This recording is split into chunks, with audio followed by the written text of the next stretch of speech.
guest speaker. We have our guest speaker, Randy Kelton.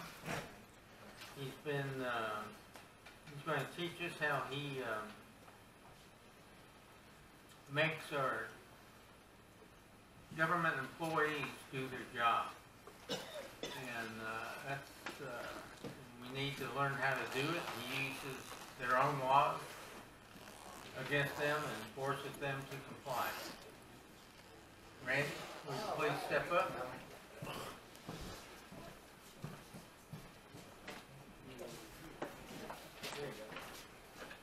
I want to start out by passing these around. If you're doing your own legal work, you don't have these, back it up. I don't write my own pleadings. I pull them out of here. Please just speak here, or that microphone over there. Everything you need is here. Every motion, every pleading. There we go. Check, check. Okay. There we go. And this one is a petition for declaratory judgment. I'll get to that. Hold it up. Ah, this one's the whole thing. Hold it through your mouth. This is a 130-page criminal complaint I wrote against the county I live in and the Chief Justice of the Supreme and the presiding judge at the Court of Criminal Appeals. They arrested me and held me in jail for 42 hours. We see how that works out for them. This one, Bonnie's got a, is Bonnie here? Yeah, I just spoke to her a little while ago. She's got a copy of the complaint I filed against her judge. That's an example of a criminal complaint. And this one is a petition for declaratory judgment. I'm sorry, Mr. Ford. This one can just about shut down any criminal complaint anybody has against you. They do everything wrong. Okay.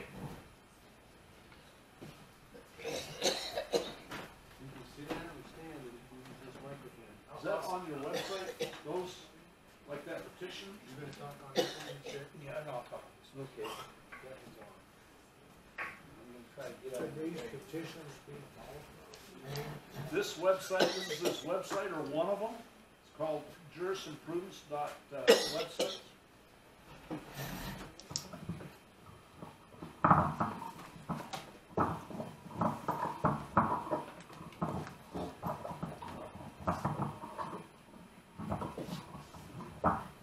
Okay,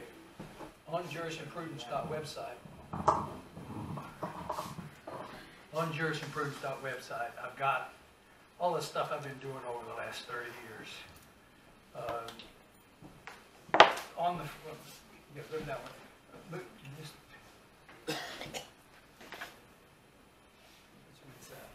Petition for declaratory judgment and civil complaint? okay, that's the one I just handed out. Go up a little, there's a complaint against the governor. Anyway, just go back to my that site. If you go to documents and research, I got folders on top of folders. I've got examples in there of about everything. Criminal complaints, I've got statements in support. I won't have time today to go into how to write and develop complaints in detail. I'll go over it briefly. But before I get to that, I want to talk about how to think about yourself. You know, someone asked me today if we were in a democracy or a republic. Guys, we're in a republic. And that is important. That's right. When you walk into a courthouse, you are the baddest motor scooter in the building. And there's only one reason. You're not a judge, you're not a prosecutor, a bailiff, a clerk. They're all public servants. You're the master of those servants. And they better not forget it. I had one of those servants arrest me in the district attorney's office, having a private conversation with the district attorney to keep me from filing criminal charges against him. Oh my God. They held me for 42 hours, let me out a $500 bond, And they were real nice to me in there. Well, by the time I got to jail, they knew who I was. And they set this $500 bond, and then I filed a motion to dismiss, and they dismissed it right away. So I sued them. $400 million. You guys want to dance? I'll introduce you to the deep end of the pool. Here's how I got there. That yellow bound folder, that one is the culmination of 30 years of research. What the code says, if a policeman arrests someone for any reason, with or without a warrant, they are to take you directly to the nearest magistrate and explain themselves. That requirement has been in law since 1216 AD, when the Dukes drugged King John down to the River Thames at Runnymede and threatened to cut his head off if he didn't sign the Magna Carta like he promised to do when they helped him defeat the French.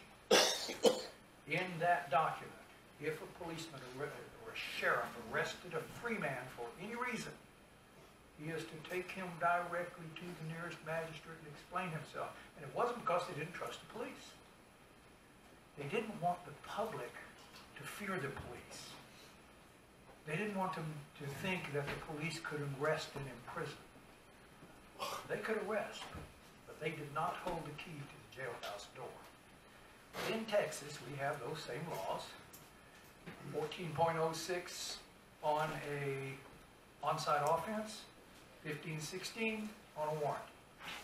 Both of them require the person to be taken directly to the nearest magistrate.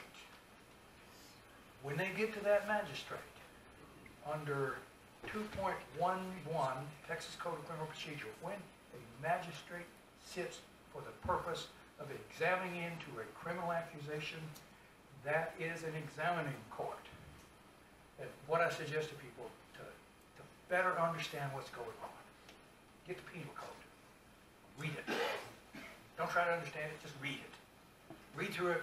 It's not as big as it appears because it's outlined. There's a lot of white space.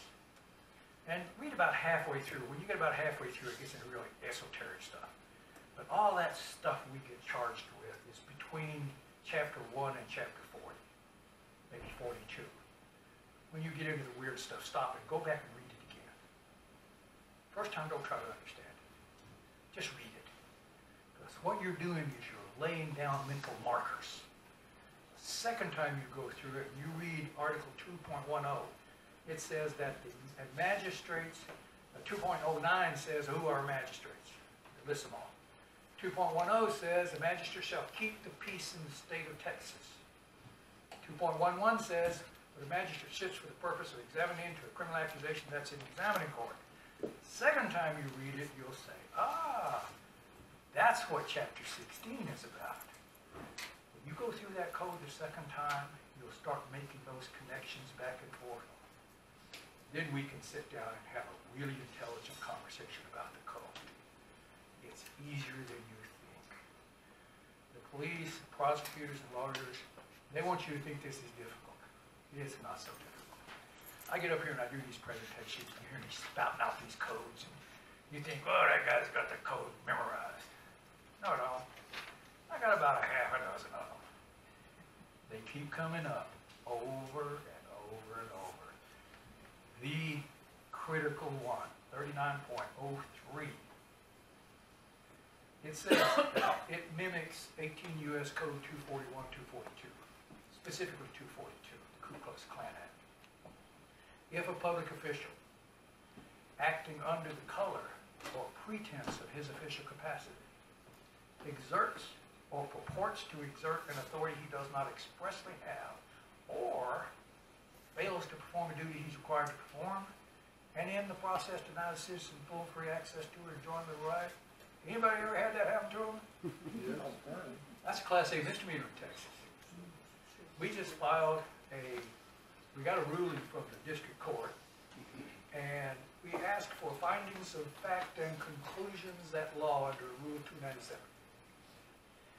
In Texas, if you get a negative ruling and you don't ask for findings of fact, the courts can rule that you waive your objection. So we asked for findings of fact and conclusions of law. Well, the law said, 297 said, the judge shall produce findings of fact and conclusions of law within 20 days. It did not say may, might, can, if he wants to. It said shall. So it says that if he doesn't produce it within 20 days, you can file a motion for late filing, and he's got 10 more days. Well, on the 21st day, we filed a motion, a notice of late filing, and we filed criminal charges with the grand jury. Official oppression. I bet he didn't see that coming. My point is, you have so much remedy. I've looked at I've done these seminars all over the country, and I can tell you for certain, Texas has absolutely the best body of law of any state in the union. There is not a remedy I need that's not in that code. What I do, I take their code and I cram it up their behinds. I got all these rules. First rule, never ask a public official to do anything you actually want them to do. Because you never ask a public official to do anything that the law does not compel them to do. Then when they don't do it, boom, you get the land on them. We run what I call the routine on them. If I can get a public official to do something that exceeds their authority, these guys that go in and do First Amendment audits, they come in with their cameras, and the policeman comes over and says, "Can I help you?" "No, I'm good, beat it." You go back to photographing, he steps up again, "May I help you?" "Get lost." Now I feel threatened because he's got a pistol. Texas has a special statute about that pistol. That is really a big deal. I'll get to that in a second. The third time he steps up and says, "Can I help you?" I call 911. I got someone out here. He's interfering with me, and he appears to be agitated, and he's got a gun. Get someone out here, take my criminal complaint against him for a criminal violation 3903 Penal Code, in that he exerted or purported to exert authority he did not expressly have in the process, denied me full free access to enjoyment of right. Well, when the 911 guy gets out there, here's where we go to another rule. Never give legal advice. And that's a corollary to never give fair warning. "Oh, I got this right, I got that right, you're supposed to do this, you're supposed to..." No, that's not how we do that. Bushwhack. Bushwhack is so much better. Annoy him. The guy wants to have an attitude, help him. And as soon as you get the slightest indication that he is agitated, call 911. In Bonnie's case, I wrote a criminal complaint against her judge. And I took it, I put it in a folder, and on the front of it, it said, "Some magistrate." And I went into Judge Bosworth's court. But Judge Bosworth, he didn't know I was there. If he had, he'd have been more careful. He's dealt with me before. And I told the bailiff that I had business with the court. "Where's the judge?" "He's in his chambers. Give him this." He looked at it, and it said, "Some magistrate." "What is it?" "None of your business. Give it to the judge." So he took it back. Well, once the judge touched it, he stuck to it. Well, the bailiff brought it back and said, "The judge said he won't accept anything that doesn't have a case number on it." I said, "He will accept this. I have invoked his duty as a magistrate, and that's a duty from which he may not shield himself." "Well, he's not going to take it." And he threw it down in the floor. I took out my cell phone, and I'm in the foyer to the court. He said, "You can't use that cell phone in here." And I held it down where he could see it, 911. He split. So my cell phone wouldn't get out. Darn. So I went outside, and these two bailiffs at the metal detector are yakking back and forth. And I said, "Hi guys, how are things going?" And they said, "Oh, it's going pretty good." Well, it's about to go downhill. Well, they got tense. Well, what can I do for you? You can call 911, get an officer out here, a sheriff's deputy out here to arrest Judge Bosworth. Well, that backed him up a step or two. I bet you hadn't had that happen before. Guys, the first time you do that, you will be hooked. I'm telling you, I do this stuff, and there's one really big problem with it. And I warn people about it on my radio show all the time. This could get addictive. This is way too much fun. Because when the 911 guy gets there, you get to see what we call this little chicken dance. Mr. Kelton, I can't arrest him. I said, sure you can. Just throw the cuffs on him and drag him off to jail. Hey, got far to go. You got one down in the basement. Oh, no, Mr. Kelton. I can't arrest him. So, officer, I need you to take your chicken suit off. And I always say that. The reason I say that is because what the police want to do is they want to accuse you of being agitated. Once they accuse you of being agitated, everybody just kind of loads up against you. So you want to short circuit that real quick. I had one in Garland. The bailiff, I told him to arrest the judge. I'm not going to arrest the judge. Mr. Bailiff, I need you to take your chicken suit off. He was walking back to the courtroom when I said that. He stopped, turned around real slow. Did you just call me a coward? Yes, as a matter of fact, I did. You're a stinking, frightened coward. Get that chicken suit off, and get in there and arrest that judge. I'm not going to arrest the judge. Well, life is filled with real decisions. We all get to make some. Your turn. It's your duty to keep the peace in the courtroom. It makes no difference who breaches it. Are you going to refuse to perform your duty and shield that judge from prosecution in violation of 3805 Penal Code? Now it's a felony in Texas. Your call. Decide. Well, I'm not going to arrest the judge. Okay, don't go anywhere. Somebody's going to want to talk to you. Zip. 911. Once you start doing this, you walk down to the courthouse. If you listen real close, you can hear every anal sphincter in the building suck shut. Now, I never try to get anybody indicted. I try to get reasons to file criminal charges against them with the grand jury, but I never want them indicted. In this case, it was a circus. These two bailiffs, they got their sergeant, and their sergeant came up. The sergeant was good. I seldom get a sergeant this good. Female. Maybe that's why they keep the cool better. And I told her, she said, what can I do for you? I need you to arrest Judge Bosworth. She said, we're bailiffs, we don't do that. I said, are you a certified peace officer in the state of Texas? She said, yes, I am. Then you do that. And she kind of cringed and backed up a little. Well, what did he do? Denied me full free access to her enjoyment of right. Well, he violated 3903 Penal Code in that he failed to perform a duty he was required to perform. This process denied me full and free access to her enjoyment of right. She said, don't give me all those statutes. All I deal in are the elements. I leaned over her. She was short. I just gave you the elements. I'm doing everything I can to push her over the edge. But she was smarter than most. She knew exactly what I was doing. She wasn't going over the edge. I finally got her to go give me a voluntary statement. And all these bailiffs are standing around watching this. And I just ground her real good in front of her bailiffs. And I turned around and looked at these guys and I said, you know, she handled me really well.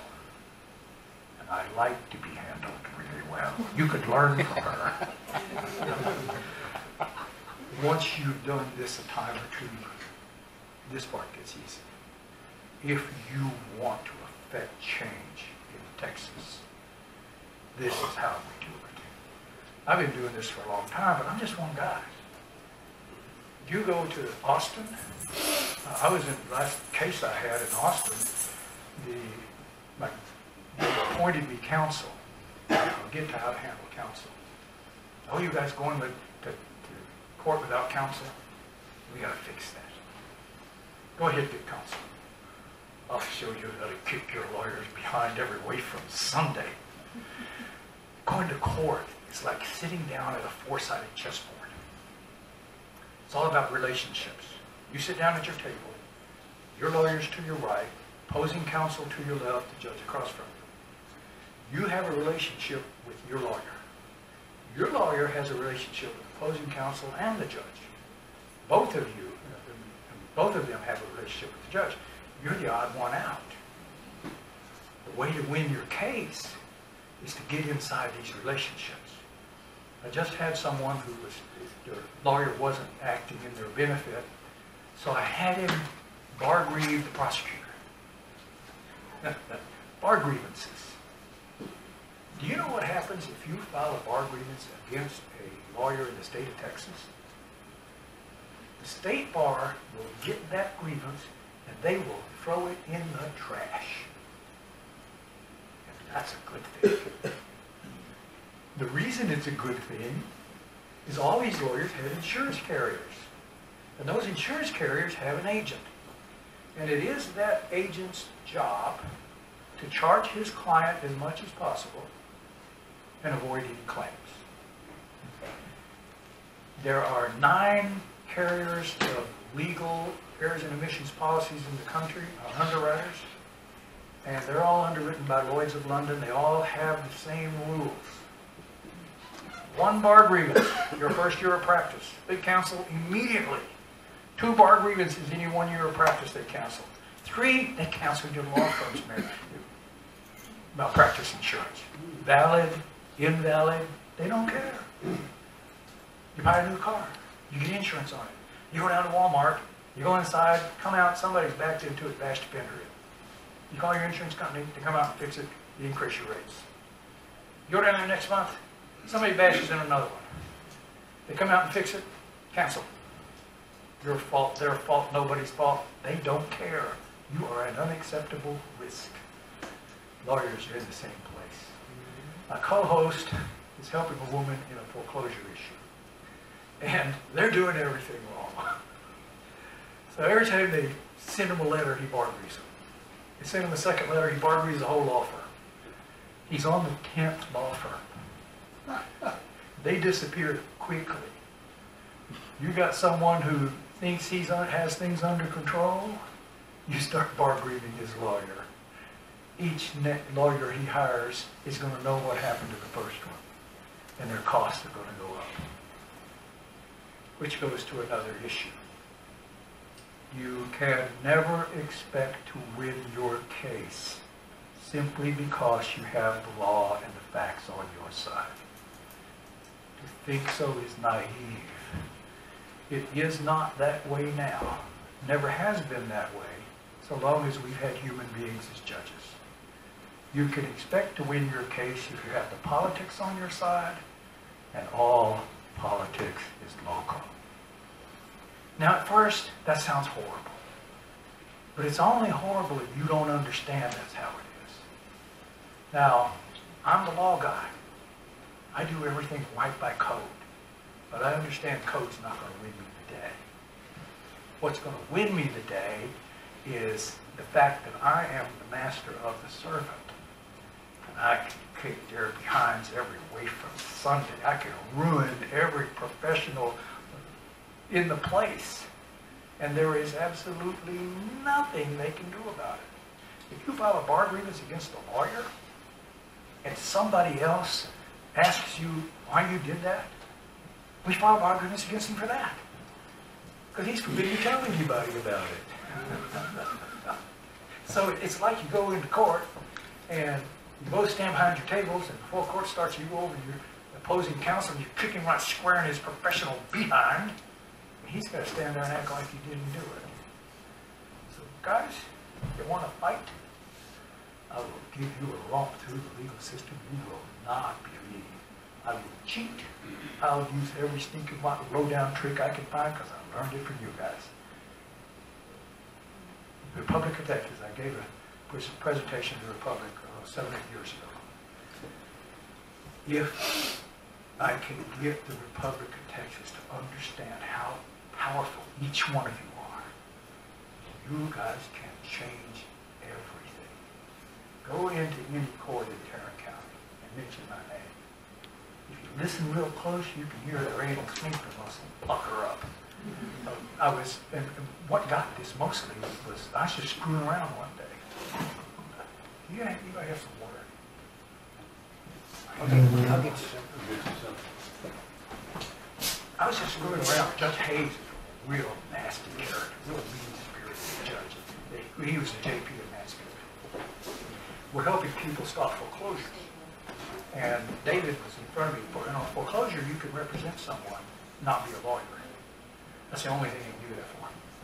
So David goes up first, and I walked up and stood at the bar and just stood there. Finally, Judge Hayes looked up and said, "Can I help you?" I said, "Yes, Your Honor. My name's Randy Kelton, and I have a hearing deficiency."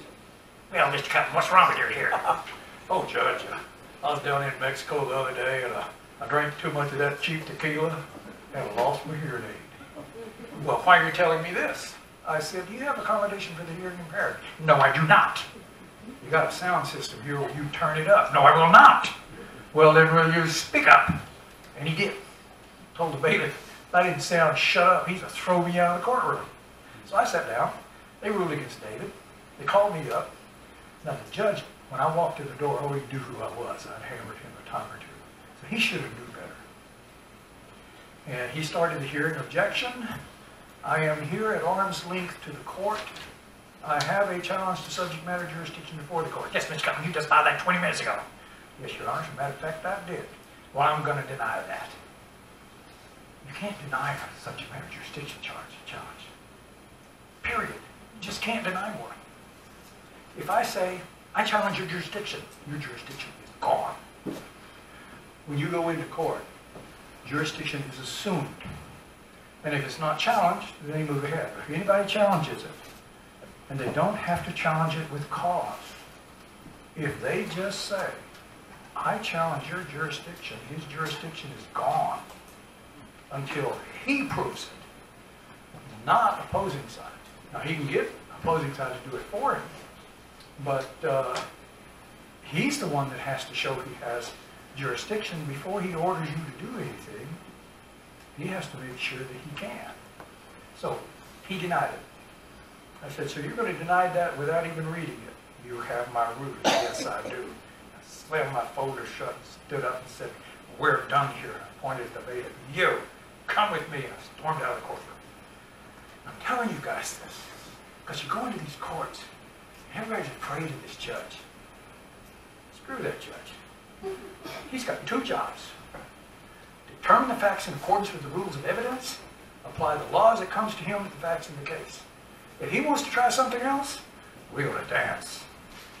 It ain't going to work out so good for him. So understand that. So I storm out of the courtroom. This big old bailiff follows me out. He said, "Thank you." He said, "Well, what can I do for you, Mr. Kelton?" I said, "You can arrest the judge." "Well, why would I arrest the judge?" "Class A misdemeanor official oppression, criminal violation 3903 Penal Code, in that he failed to perform a duty he is required to perform, and in the process denied me full free access to or enjoyment of a right." "Well, Mr. Kelton, what right did he deny you in?" "He denied me my right to accommodation under the Americans with Disabilities Act." Hey, Randy, you need one break with last thing. Bruce up off this keyboard. Sorry. We got 8 and 9.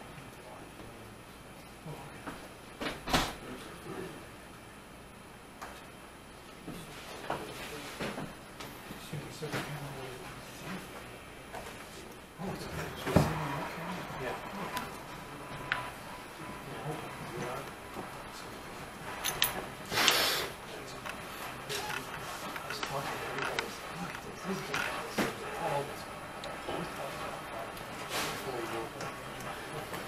We got that's good. That's good.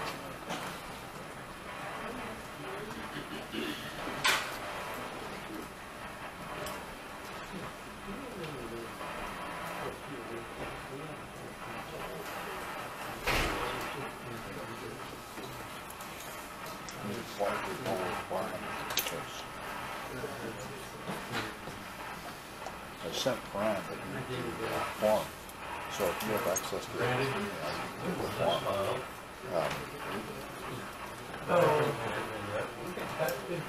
and I'll send you a Word file that has the text of the form you have to fill out by hand. And then there's a Word file that I print over top of the form at the end, which is basically text of the complaints.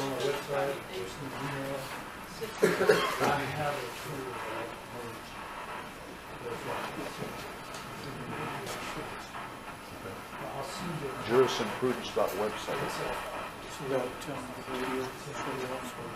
Actually, it's ruleoflawresearch.com.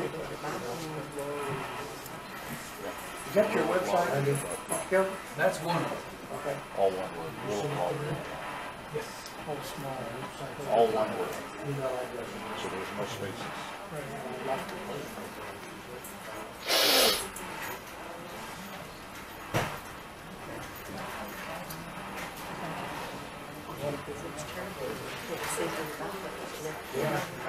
So you think that would shut this case down? It'll definitely put a damper on it.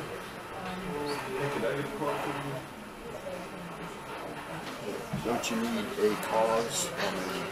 I'm grieving this because Randy probably testified how he bargained with the lawyer for partners here on the left.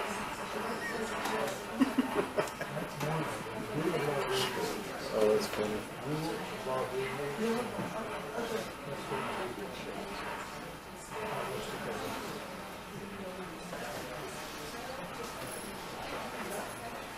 But if I help you juice it up, we'll have a bunch of dollars for me.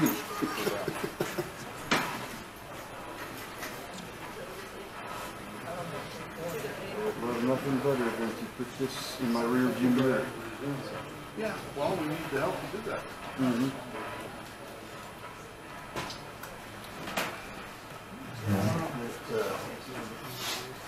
That attorney left me sitting in the lurch. Didn't feel like going. I mean, I was dizzy. I had a hard time talking because I've been dizzy. Oh, I just kicked you. You had it? Yep. Okay, sorry. Must have been, yeah. Yeah, I did the same thing earlier when I was sitting there. Oh, that's why you moved. Yeah, he left me hanging out in the breeze after I gave him a letter from my cardiologist.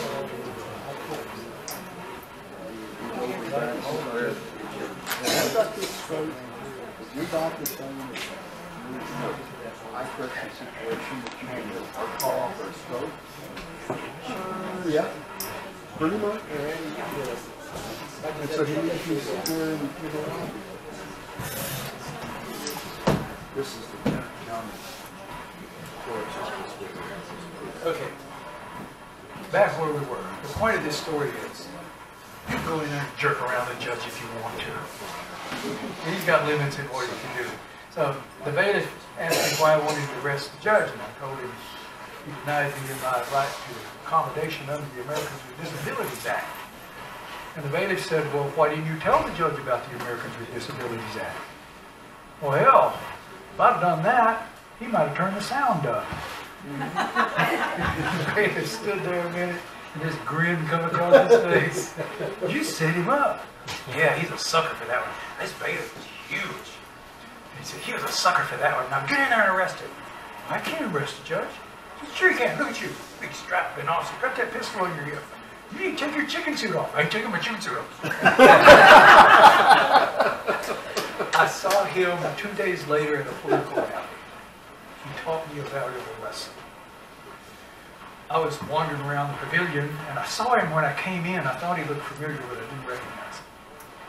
And he said, Mr. Kelton, I got some people I would like you to meet. He said, they're bailiffs for the county, and we do these gigs here so we make some extra money. And he took me to this room and opened the door, and I knew 2 or 3 of the bailiffs already, because I'd hammered them in the past. These bailiffs come over and shook my hand, and the vitriol that come out of their mouths about those judges, I was astounded. They hate those judges. They stand there every day and watch the judge screw one person after another. And they know, they see this person, and they know exactly what that person should say or do. They got to stand there mute while the judges screw them around. I was surprised. It changed my perspective on bailiffs. I've had my perspective completely changed on public officials altogether. I no longer consider public officials bad guys. They're the problem out here, but they're not the problem. I'm an engineer. If you bring me a system, and the system is failing universally, I'm not going to blame the operator. I'm going to look at that system and think, there is something key that's disrupting this whole system. It's unreasonable to think the whole system will go bad all at once. There is something underneath. I spent 30 years looking for what was the problem with this system, and I found it. It's him. And it's him, and it's you, and it's me. We are the problem. The first time one of our officials stepped half-inch across the legal line, we didn't raise up and rail in righteous indignation. We didn't make darn well sure. No, I think of my public officials like my grandkids. I love them dearly. But if one of them runs out the road, I'm fixing to pan his eye. I never want anybody indicted. It's much more powerful to have them look at the prospect of being indicted. You remember that. Came and got me with Costa. Had a kid in jail in Conroe. When was this? It was 10 years, I guess. A long time ago. Oh, 2008. I just had looked that up the other day because of what happened as a result of this. Now, I made up this habeas corpus. We took it down to Conroe, and I took it to the clerk and told the clerk, are you going to give this to the judge, or do I need to do that myself? So I'm telling the judge that I know what this is. This is the habeas. This is the great writ. Everything stands down before the writ. So don't try to screw me around here. She said, well, I will give it to the judge. You can go sit in the courtroom. Well, they're having a murder trial, and they're interviewing a witness. They get finished. They send the jury out. They take the accused out, and he tells everybody else, you can go or stay, whatever you want to. We have something to deal with. And then he said, are you Randall Kelton? Yes, Your Honor, I am. Did you file this habeas? Yes, Your Honor, I did. He said, are you an attorney? Oh, no, Judge. I sleep well at night and keep my hands in my own pockets. Thank you very much. Well, he didn't see the humor in that. And he said, well, Mr. Kelton, since you're not an attorney, I'm not going to accept this habeas. I turned to the bailiff. Mr. Bailiff, did you hear that? Yes, Mr. Kelton, I did. Arrest that judge. Now, I could have told the judge, well, Your Honor, you see, 11.151 says the habeas may be filed by the accused counsel, or any other person. I could have told him that. But Bushwhack is so much better. So I told the bailiff, arrest that judge. Well, I can't arrest the judge. I sure can. Just go over and drag him off the bench and drag him downstairs. You got one right in the basement. You don't have far to go. And we had this argument back and forth. I pulled the take your chicken soup routine off of him, the whole deal.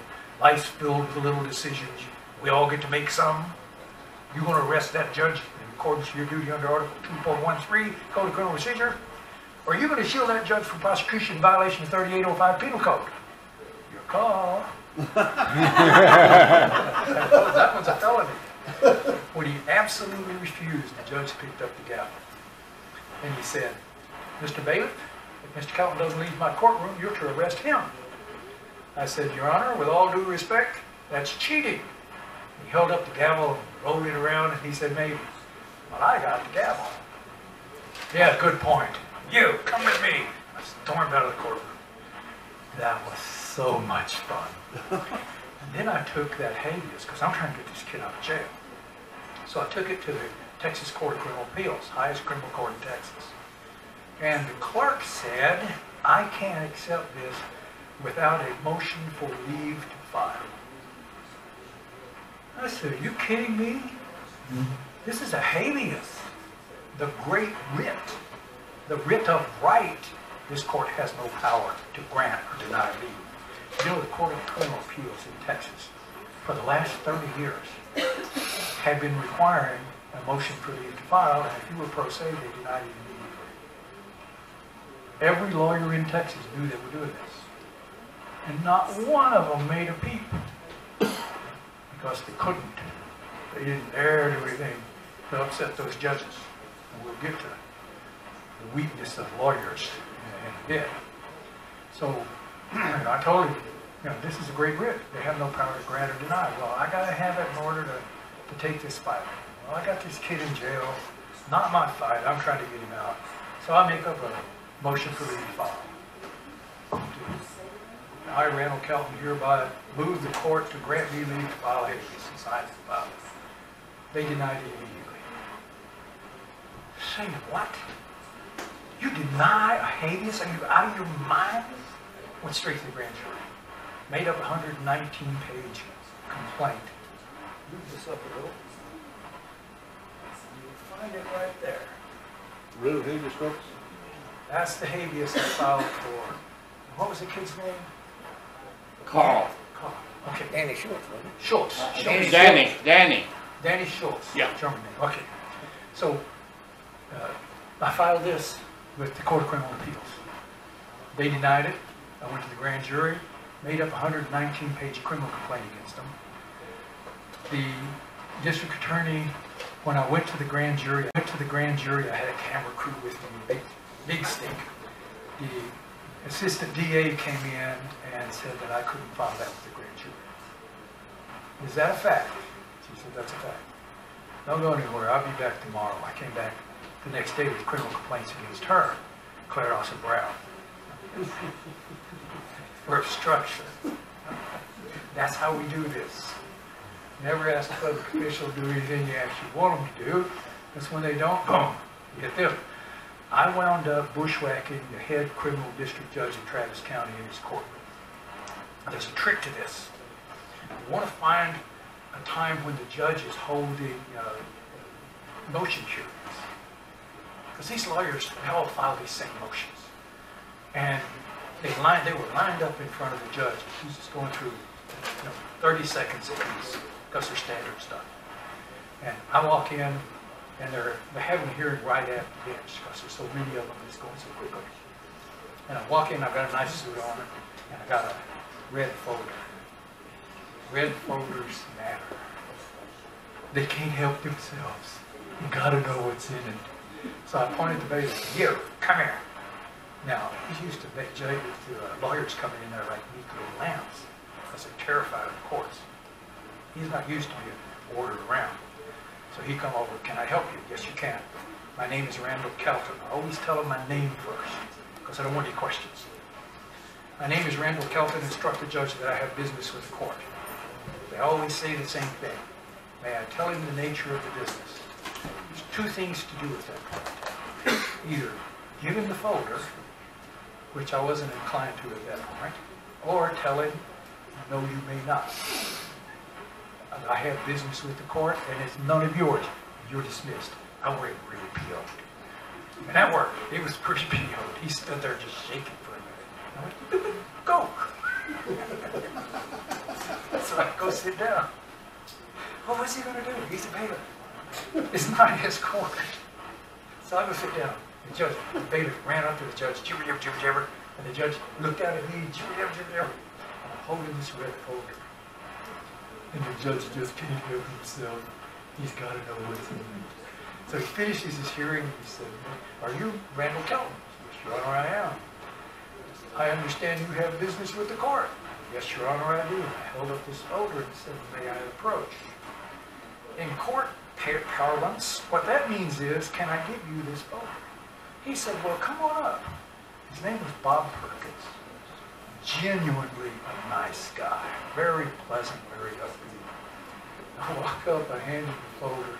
He opens it, he's looking at criminal complaints, charges against the district attorney, accusing the district attorney of shielding criminal complaints against the highest judges in Texas from the grand jury. And I could see it in his eyes. He saw his whole career pass. Well, Mr. Kelton, these are criminal complaints, yes, Your Honor. As a matter of fact, they are. Well, Mr. Kelton, I'm a district judge, and district judges don't take criminal complaints in Travis County. I said, oh, that's okay, Judge. I'm not here to invoke your duty as a district judge. I'm here to invoke your duty as a magistrate, and that's a duty from which you may not shield yourself. And he looked down at the folder, and he looked over at the bailiff, and I know what he's thinking. If I have my bailiff shoot this guy, can I get away with it? Well, he wound up, we had a pretty interesting back and forth. And he wound up having me file him with the district clerk. And that wasn't exactly the way it was supposed to be done, but he got it done. A year later, my criminal complaints went before the grand jury. Now, I accused the Court of Appeals of denying me leave to file. That was kind of nitpicky. And went before the grand jury. I learned a valuable lesson that day. How the heck did this manage to finally get before the grand jury? I told Claire Dawson Brown, I said, look, Claire, Article 2.03, Texas Code of Criminal Procedure. 2.01 says it shall be the primary duty of the prosecuting attorney not to secure conviction, but to ensure that justice is served. He shall not seek witnesses or evidence that would tend to show the innocence of the accused or mitigate the guilt of the accused. Well, that's nice high-minded rhetoric, but it doesn't tell him to do something specifically. 2.03, county prosecutors handle this stuff, district will handle this stuff. 2.03, Texas is the only state that has it. When a prosecuting attorney is made in known, and I'm paraphrasing here, it's a little long and convoluted, is made in known in any manner that a public official has violated a law relating to his office, he shall reduce the complaint to an information submitted to the grand jury. Zero discretion. Well, a prosecutor shouldn't be put in a position to prosecute somebody he knows he works with. The legislature understood that. So they took him off that dime. They just can't help themselves. They just always want to climb back up on that dime. But he didn't. So I'm wondering, the grand jury got my complaints on their first day in office. And it was April 1st. And I promised myself, I just wrote a document and mentioned that. And I said, it's hard, but I'm not going to make a joke about that. April 1st, they held it to the last day in office. It generally takes them about 15 or 20 minutes to do an indictment. Halfway through, I went to Claire and I said, Ms. Brown, what's the problem? What's taking so long? She said, Mr. Kelton, I made sure that every grand juror read your entire presentment.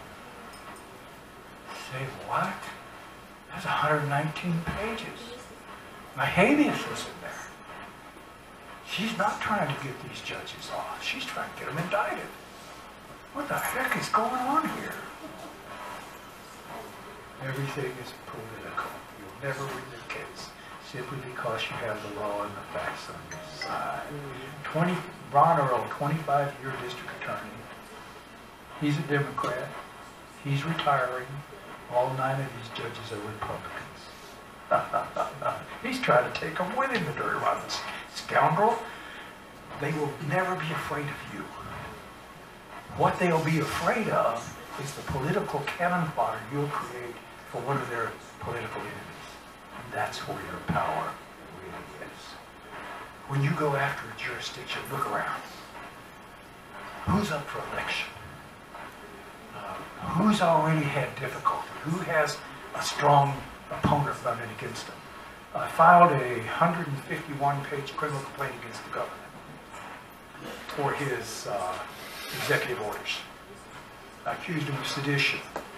of depraved heart murder, depraved heart assault, about 30 allegations of official oppression, official misconduct. The main one was sedition. And I had him dead bad. Sedition is armed, it's not an armed revolt against the government, but an attempt to prevent the execution of a law or to war against the Constitution using weapons. Well, the governor is made the head of the state militia. Problem is, we don't have a state militia. So he needed one. So he co-opted the DPS and brought them in as his state militia. DPS are traffic cops. The administrative code that creates the Department of Public Safety, one section says, the Department of Public Safety shall not enforce the criminal laws except at the request of and under the direction of local law enforcement. The traffic cops. Local law enforcement enforces the penal code, they enforce the commercial transportation code. I don't have time to go in exactly how that happened, but they come up with a new transportation code, give it to the sheriff and say, here, enforce all these cool new laws we got. He said, screw you, I don't have the funds for that. If you want that enforced, either give me more money or figure something else out. So the states created state police to enforce these commercial laws. Truman did that. He was a road builder before he was elected. He was aghast that they're building roads for these high-powered 3,000 pounds pieces of metal that are designed for horse and buggies. And he had the Corps of Engineers design the superhighways, and he had them put together a set of traffic laws for these guys. And it was only the commercial trucks, the big trucks, they were poorly built, they had crap brakes, drivers didn't know what they were doing, they slaughtered people and damaging the infrastructure. So they put together this set of laws. This just after World War II. We just fought a world war for our freedom. We loved our new cars. We were not going to tolerate a set of code restricting our access to our cars. So the only way they could get it is against the commercial drivers. That's how it came in. I won't go into the traffic issue, but where was I? You were talking about politics. No, politics. Anyway, back to Travis County. He was retiring after 25 years in office. He's trying to take these judges out with him. All of you're not going to be afraid of him. You're going to be afraid of the politics you create. I just filed against the governor. And in a state of 29 million people, one guy. Where is everybody? Everybody was complaining about those executive orders. Where is everybody? He should have had 1 million of them in there. So I took it down to the district attorney's office and I ran into a perfect storm. I've got a lame duck Democrat prosecutor who just lost the primary. She's out of here. She's a Democrat. She needs some way to make a name with the Democratic Party. I went to him and I told him I got you a present. Actually, I took it down there and the ADA coming out, an assistant district attorney, and said, can I help you? I said, yes, I struck the foreman of the grand jury that I have business with him. He said, well, let me explain to you how the grand jury works. Don't you explain to me anything. You take these complaints and you give them to the foreman of the grand jury and don't you dare open them. I'll be right back. Well, they sent out an investigator and she asked me what's going on. I said, I have a present for your boss. I have a complaint against the governor and I don't want anybody interfering with it. And she told me, if you will, she said, may I show these to my boss? I said, yes, you can. Takes it back, coming out, and she said, if you will sign this, I will verify it under my capacity as a peace officer of the state of Texas, and she will give it to the grand jury. And she didn't, her successor did. The week my complaints went to the grand jury, The governor rescinded all of his executive orders. 20 states followed suit. Guys, there is no reason any one of you couldn't have done that. You have exactly the same power I do. That's, if I can convince you of that, everything changes. You become the controlling factor in this state. When you start going after these guys using their own rules, they run like rabbits. You walk into any courthouse in Texas and mention my name, listen real close, you can hear them pucker. After pulling that hearing aid trick on the judge, the word was, if that Kelton SOB comes in your office, watch out. He's trying to get you to do something so he can try to get you arrested. And that's true, I am. But don't split with me. I'm hoping to see every one of you like that. Okay. That's my point. This is, we kind of don't have a lot of time today, so now let's go to how to do it. Can you pull up one of my complaints? Documents and research? Documents and research. Go down to jurisdictions I have annoyed. There's a lot of them in there. Or in that one, go to November arrest. That's the documents I just handed around. November arrest? Yeah. It'll be your body. Now exhibits. Okay. Up at the top is one of the ones that lists the complaints. Any more of those. Just Kelton one? Yeah.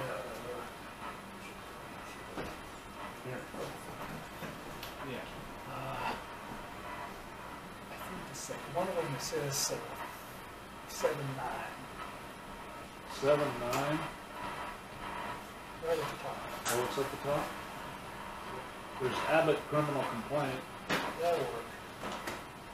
No, that's not the right one. Okay, bring that one up.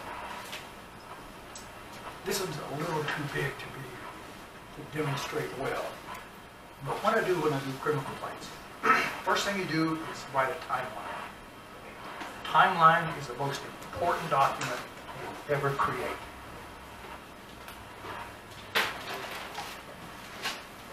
Timeline is not a statement of facts.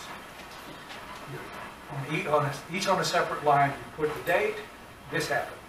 Next date, this happened. Next date, this happened. Just put down everything that happened related to whatever your situation is. Once you have it done, go back in a couple of days and go through it again. You'll start remembering stuff that came in between. When you're involved in one of these issues, you tend to react and respond emotionally to what's going on. So what you'll do is you will move from one emotional high point to the next, to the next, to the next. You don't know all of the things to look for, and you tend to be distracted by the stress and emotion of the moment. By writing a timeline, no argument, no explanation, you tend to get around that emotional pressure. Write the timeline, go back in a couple days, go down it again. Once you've got everything you can come up with, you want to get somebody else to look at it. Preferably somebody that's got some knowledge. When I get a timeline, I go down it, and I see this, I see this. Wait. There's got to be something in between here. When you tell a story of what happened to you, depending on the context, you will tell different things and you'll tell them in different orders. Some recent research on memory doesn't work the way we thought it did. You don't go in and read memory. You go in and take the memory out and re-experience the memory and put it back.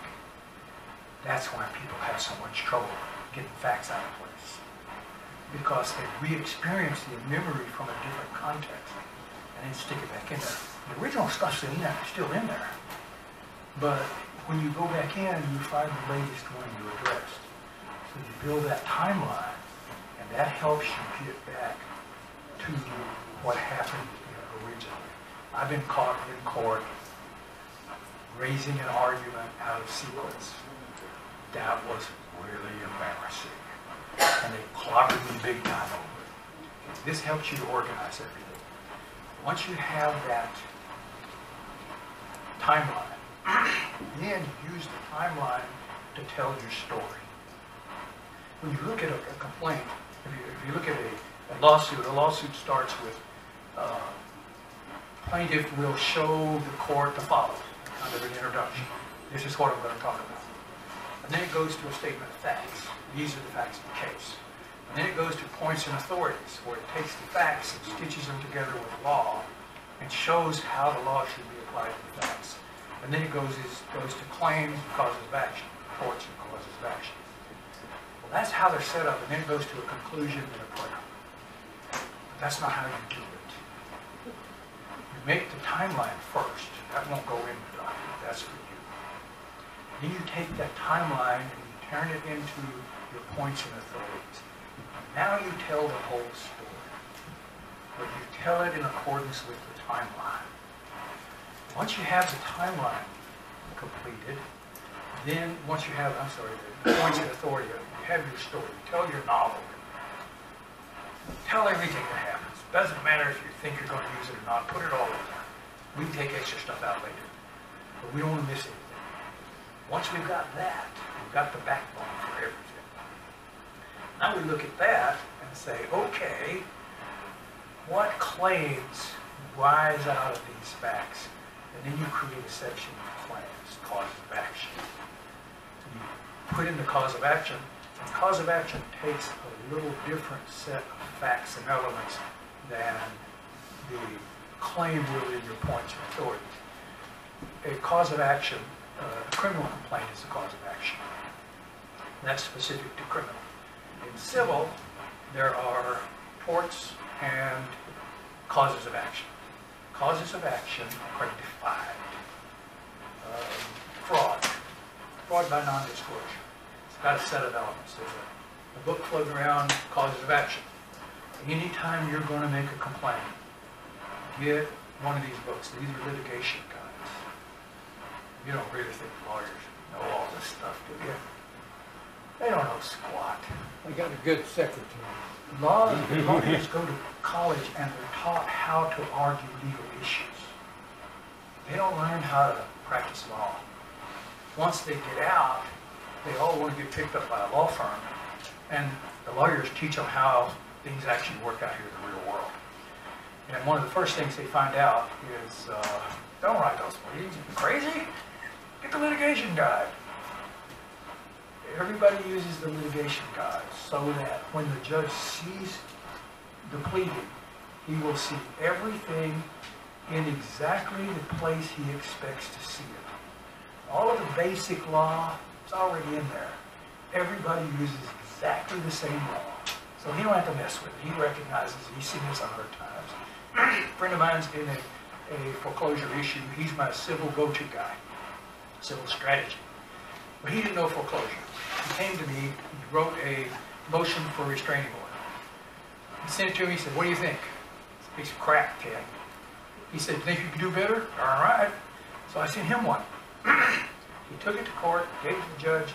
The lawyers showed up. They didn't expect the lawyer to show up, but he did. They went in, the court gave him his restraining order, came out, and the lawyer said, they give the new lawyers the pro ses for practice. That's so easy to have. He said to Ken, did you write? I said, are you an attorney? He said, no, but my brother is. Did you write this? He said, yes, but I had some help. He said, this is really good. And Ken told me that. And I thought, what the hell? I took O'Connor's forms and filled in the blanks. And I thought about that. Why would he say that? He's a new lawyer. And he saw that restraining order and said, oh my goodness, that looks just like ours. He didn't realize they all used the litigation guide. If you don't, if you write up your own pleading, do all your own research, you give that to the judge and it's got 15 or 20 cases he's never seen before, what do you think he's going to do? Read all those cases and study all of them? Denied, denied. Now that may not be right. That's how it works in the world we all live in. So get the litigation guide. I never write a document without my litigation guide right in front of me. My complaints here do not miss one single element. And every single element has got all the case law that it needs to support it. 90% of this document, I didn't write it. I have one skill that I have honed beyond all others. I am an accomplished plagiarist.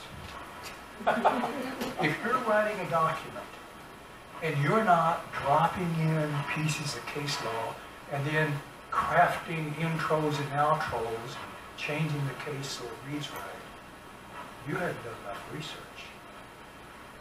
And the way to do the research is the litigation guide. Now, I don't like to use the cases that are in the litigation guide. I got this little trick I use. I pull up the case that it cites, and I don't read the whole case, just a section that it refers to. And it will refer to some other cases. So I will take that section and drop it in my document. I won't cite that case. I'll cite the cases it cites. The judge will read it, and he will know exactly what I've done. And that will give your document much more credibility because he knows you didn't write it. This was written by a judge. When you start reading the case law, frankly, I find case law just incredibly interesting. I'm a student of writing. My library used to take up 8 feet across my wall on how to write well. I read these court opinions and I am amazed at how well they write. When you start plagiarizing these judges, you'll get other judges who will really pay attention to your documents.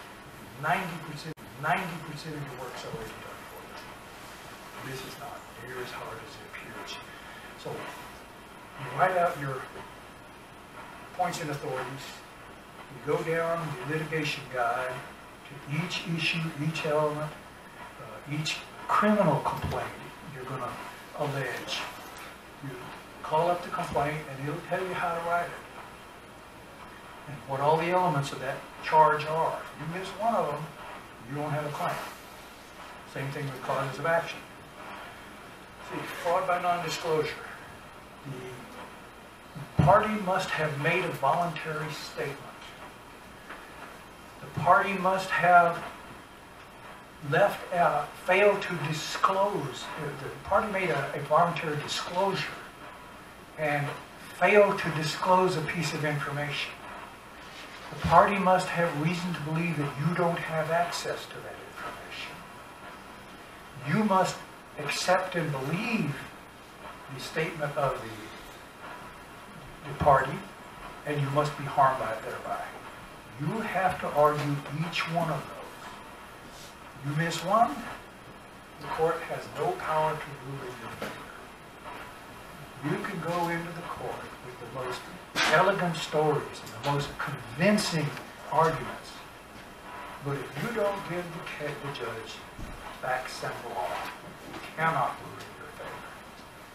The judge has 2 duties: determine the facts in accordance with the rules of evidence, apply the law as it comes to him to the facts of the case.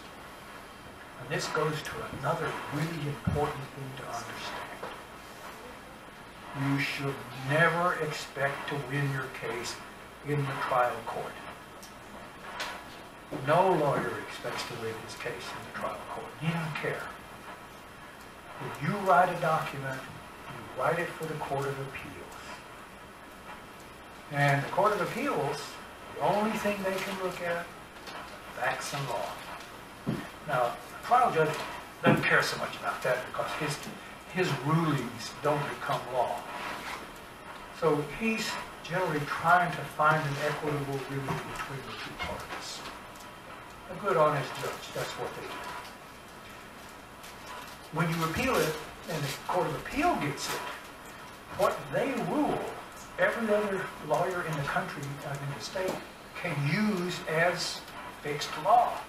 So if they render a screwed up ruling, every other lawyer can use that. And it will disrupt the corpus juris, the body of law. It's their job to protect it. So they have a whole different perspective.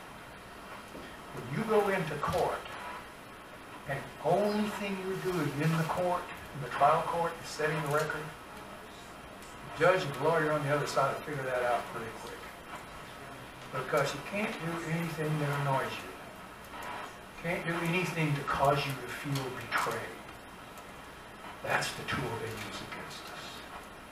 We go in there and we expect them to do their job, to be honest judges, to rule in our favor. Well, if you're a good judge, neither party is likely to be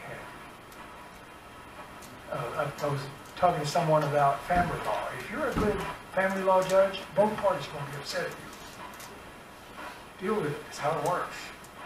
You go into court, in the trial court, you're not likely to be happy with what the judge does. Who cares? Your only purpose is to get facts of law on the record. When you do that, when the judge or the prosecutor, the lawyer on the other side starts pulling his shenanigans, first thing you do is bar grieve him. I once bar grieved a lawyer because he parted his hair on the left. Oh, he was furious.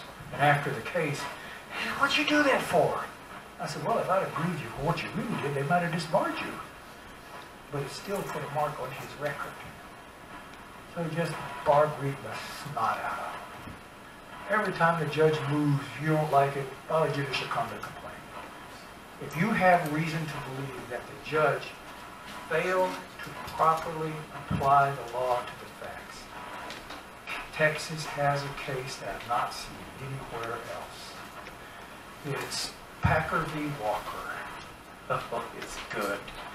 It says a judge has no discretion in properly applying the law to the facts. A failure to do so is an abuse of discretion. Well, I read that and said, well, if a public official abuses his discretion and in the process denies a citizen full and free access to or enjoying of the right, the way I read 39.03 Penal Code, that's a Class A misdemeanor. And in the Fed, it's 18 U.S. Code 242. So we asked a judge for a findings of fact and conclusions at law, and he didn't get it in 20 days. Boom! We gave it a criminal complaint to the grand jury. The prosecutor is a good friend of mine. He said when the judge found out about that, he was so furious. Greg was afraid he was going to have a heart attack. Well, the grand jury's not going to indict the judge. Who cares? I didn't want the judge indicted. I wanted to get his attention. And I got it. Mm-hmm. We could get rid of all of our public officials, replace them all, we do the same things. Let's take our public officials and sting them really good. You know, before you start doing anything, define your intended outcome. If you don't know where you're going, there's a very good chance you're going to wind up somewhere else. Bailiff, Mr. Bailiff, take that man's phone. So I want to know what you want. At the end of the day, what for you would be a win? Because if you don't have that, you need it written down. Because you get in the heat of these things, and they push you, they prod you, they annoy you, they will do everything they can to lead you down a rabbit hole. But if you have your goal written up there, write it down physically.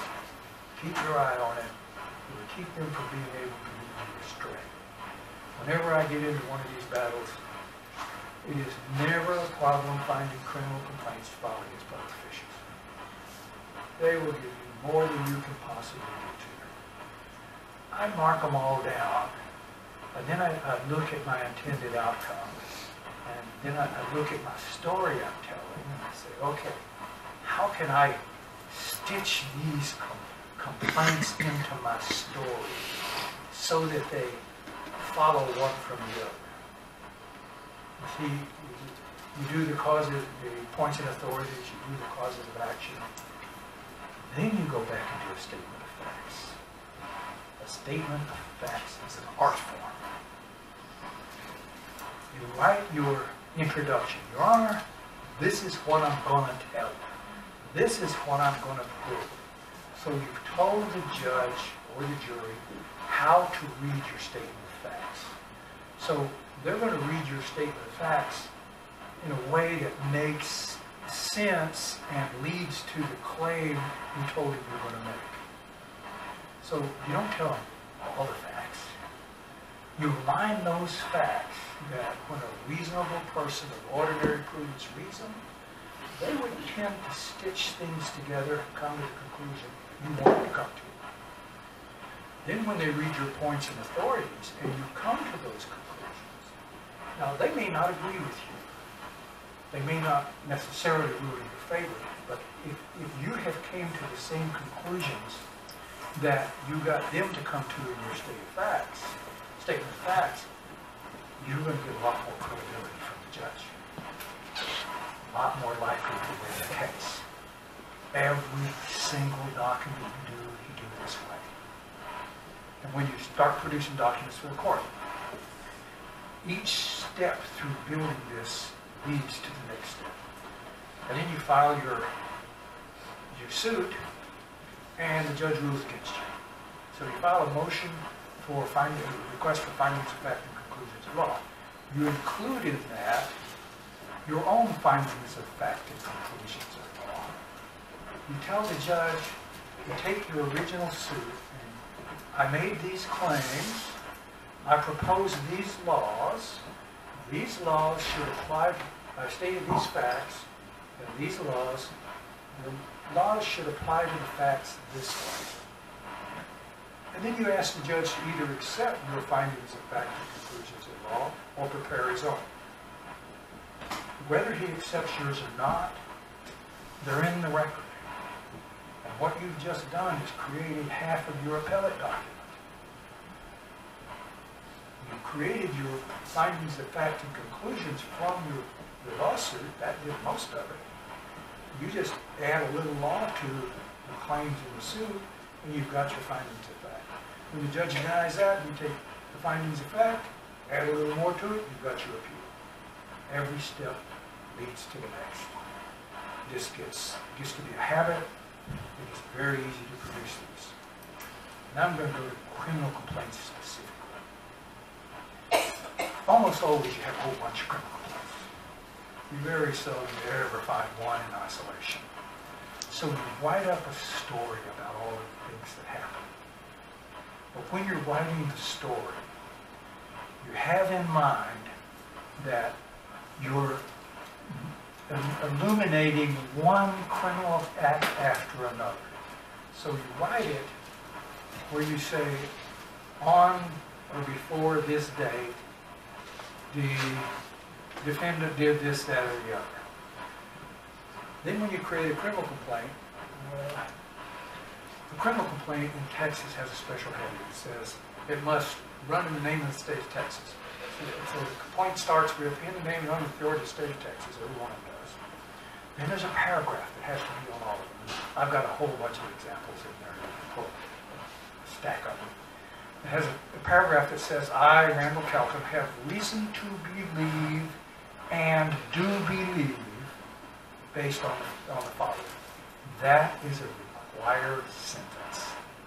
In order to make a criminal accusation, you do not have to have personal knowledge.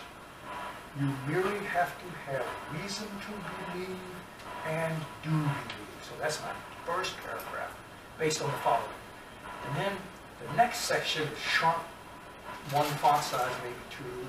I shrink the borders on each side, and I lower the line spacing so it stands out from all the rest.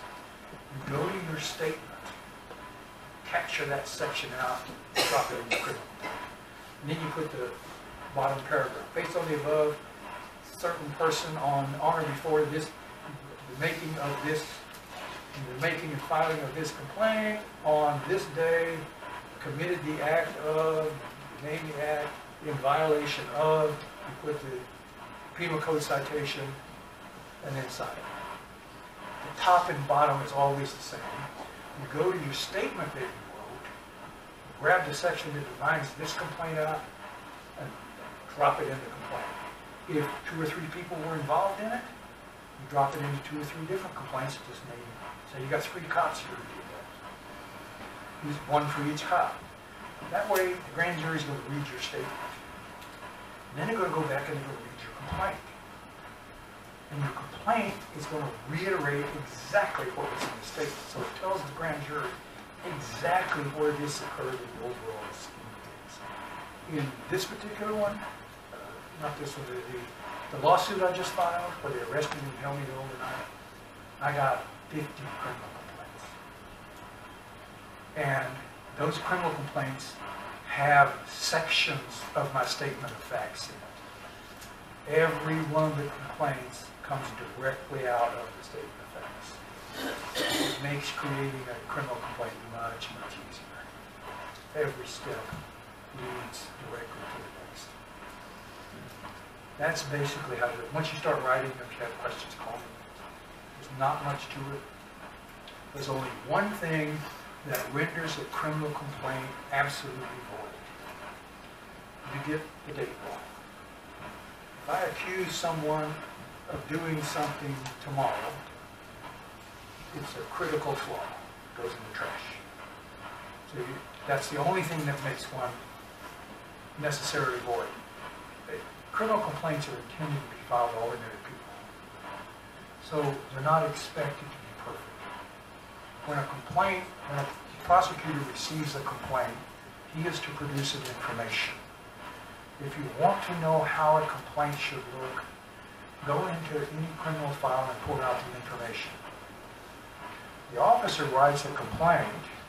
The officer takes that complaint and converts it into an information. An information is a criminal complaint in proper form. You take information off the top, the complaint in its place, you got a criminal complaint. The lawyers, the prosecutors will show you exactly how to write it. The rest of it is strategy. How do you want to use this? Who do you want involved? And that will go to the intended outcome. When I have a complaint, the first thing I want to do is take it to a magistrate. Nothing in law directs a criminal complaint to a prosecutor or a police officer. Everything in law directs a criminal complaint to some magistrate. 2.13 Texas Code of Criminal Procedure tells the peace officer when he should keep the peace in the state of Texas, and when he has made known to him that a crime has been committed, he shall give notice to some magistrate. Everything directs a complaint to a magistrate. When the magistrate gets the complaint, he's required to hold an examining trial. And this is where the magic is. You have any of you have criminal complaints against you? Have any of you ever had criminal complaints against you? You want to make them go away? That document there, That you gave to Frank? the subject matter jurisdiction challenge. When a person is arrested, the 1406, 1516, 1406 without a warrant, 1516 with a warrant, the officer is required to take them directly to the nearest magistrate. The magistrate is to hold an examining trial under Chapter 16. It's a whole bunch of rights they have to provide the accused. Then, after the hearing, the magistrate shall issue an order stating whether he found probable cause, or released the person at liberty, bound them to the court, released them on bail, or remanded them to jail. He shall forward the order to the clerk of the court of jurisdiction. If an order is not filed in the court within 48 hours, the accused has a right to discharge. That's pretty clear. I defy any of you to look in the court record and find a 16.17 order. Does that apply after an indictment's been issued? I'll get to that in a second. Okay. There must be an examining trial, and the the magistrate must issue an order under 16.17. And then 17.30, the next chapter, says that after an examining trial, the magistrate shall seal all documents having a hearing. The order, the complaint, the statement of witnesses, and all other documents having a hearing in an envelope cause his name to be written across the seal of the envelope and forwarded to the clerk of the court of jurisdiction. Now, by that statute, that's how it gets to the court of jurisdiction. It must be there. If there's not one there, I ask my clerk, you don't have a criminal complaint in the court record. You don't have an order from the magistrate under 16.17. How on earth did you create a cause number? Well, this is just how we do it. Yeah, I know how you do it. But how did you do it legally? They have no clue. There are a couple of counties that actually put an order in. Travis County is one of them. I think Bear County is another one. But their orders are based on magistration. Magistration is a bunch of crap. Magistration can only occur if someone's been arrested outside the county where the offense occurred. Say a policeman sees a guy commit a crime, the guy takes off while the cops are busy and can't find him. He locates him in another county. He has to take him to the nearest magistrate, and that magistrate can hold an examining trial, but since all the witnesses will be in the other county, he can do a magistration and just read them the rights. And then when they get him back to the county of jurisdiction, he has a right to an examining trial in the county jurisdiction. But they're doing this for everything. You get arrested, they take you before a magistrate in the morning, he reads you your rights, and one of the rights he reads you have a right to an examining trial. While he's denying you one. And then that's all they do, then they tell you how much the bond is. They don't do all of these other things in Chapter 16. So they're never, a 1617 order never winds up in the record. And even if it does, it's based on the magistration, which denies you all the rights. There's about 7 or 8 different specific rights that are not there, so we can even challenge those. Grand juries. There actually is some case law that says that a grand jury indictment takes the place of an examining trial. Horse manure does no such thing. Under, used to be 20.03, I'm sorry, 20.22. They changed the numbering to 2.03.303. I'm sorry, 2.03, I'm sorry, 20A.403. It tells the clerk that after the grand jury has voted, the foreman with a forum of the grand jury present, at least 9 members, shall read the fact of the true bill to the clerk or the court, and the clerk shall make notes in the minutes of the court, unless the person has not been arrested, in which case she must issue a capias and cannot enter notes in the minutes of the court until the person's been arrested. So what this brief says is the grand jury votes, they vote to true bill. The true bill stays if the person has been arrested, they notify the court, then it becomes an indictment. If the person has not been arrested, it stays a true bill until the person's been arrested. But when the person's arrested, the law commands that he be taken directly to a magistrate. The magistrate's told an examining trial. This gives the this gives the accused the opportunity to enter exculpatory evidence in his own behalf. Exculpatory? Exculpatory. Okay, got it. Yeah, okay. Evidence that would tend to show the innocence of the accused. I filed a 150-page criminal complaint against the governor on the 8th. On the 9th, I filed that complaint with the Chief Justice of the Supreme. And I reasoned that since I was filing against the highest executive officer in the state of Texas, it's proper that I file with the highest level judicial officer in the state of Texas. 2.09 Texas Code of Criminal Procedure, who are magistrates. First one, justices of the Supreme Court. So I filed this complaint with Judge Hatch and invoked his duty as a magistrate, so that the governor would have opportunity to go before an examining trial and enter exculpatory evidence. As it was, he had to stand before a grand jury with only my complaint. It was ugly. So he refused to hold an examining trial. So I went to the presiding judge of the Court of Criminal Appeals. She was the same presiding judge that I put in front of a grand jury in 2008. Her name was Sharon Keller. Oh, these aren't mine.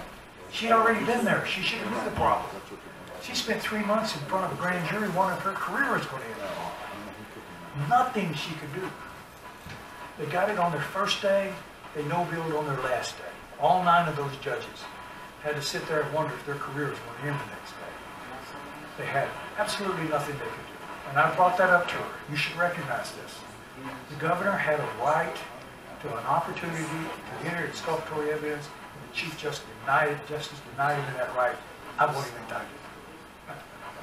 Well, the presiding judge refused to act.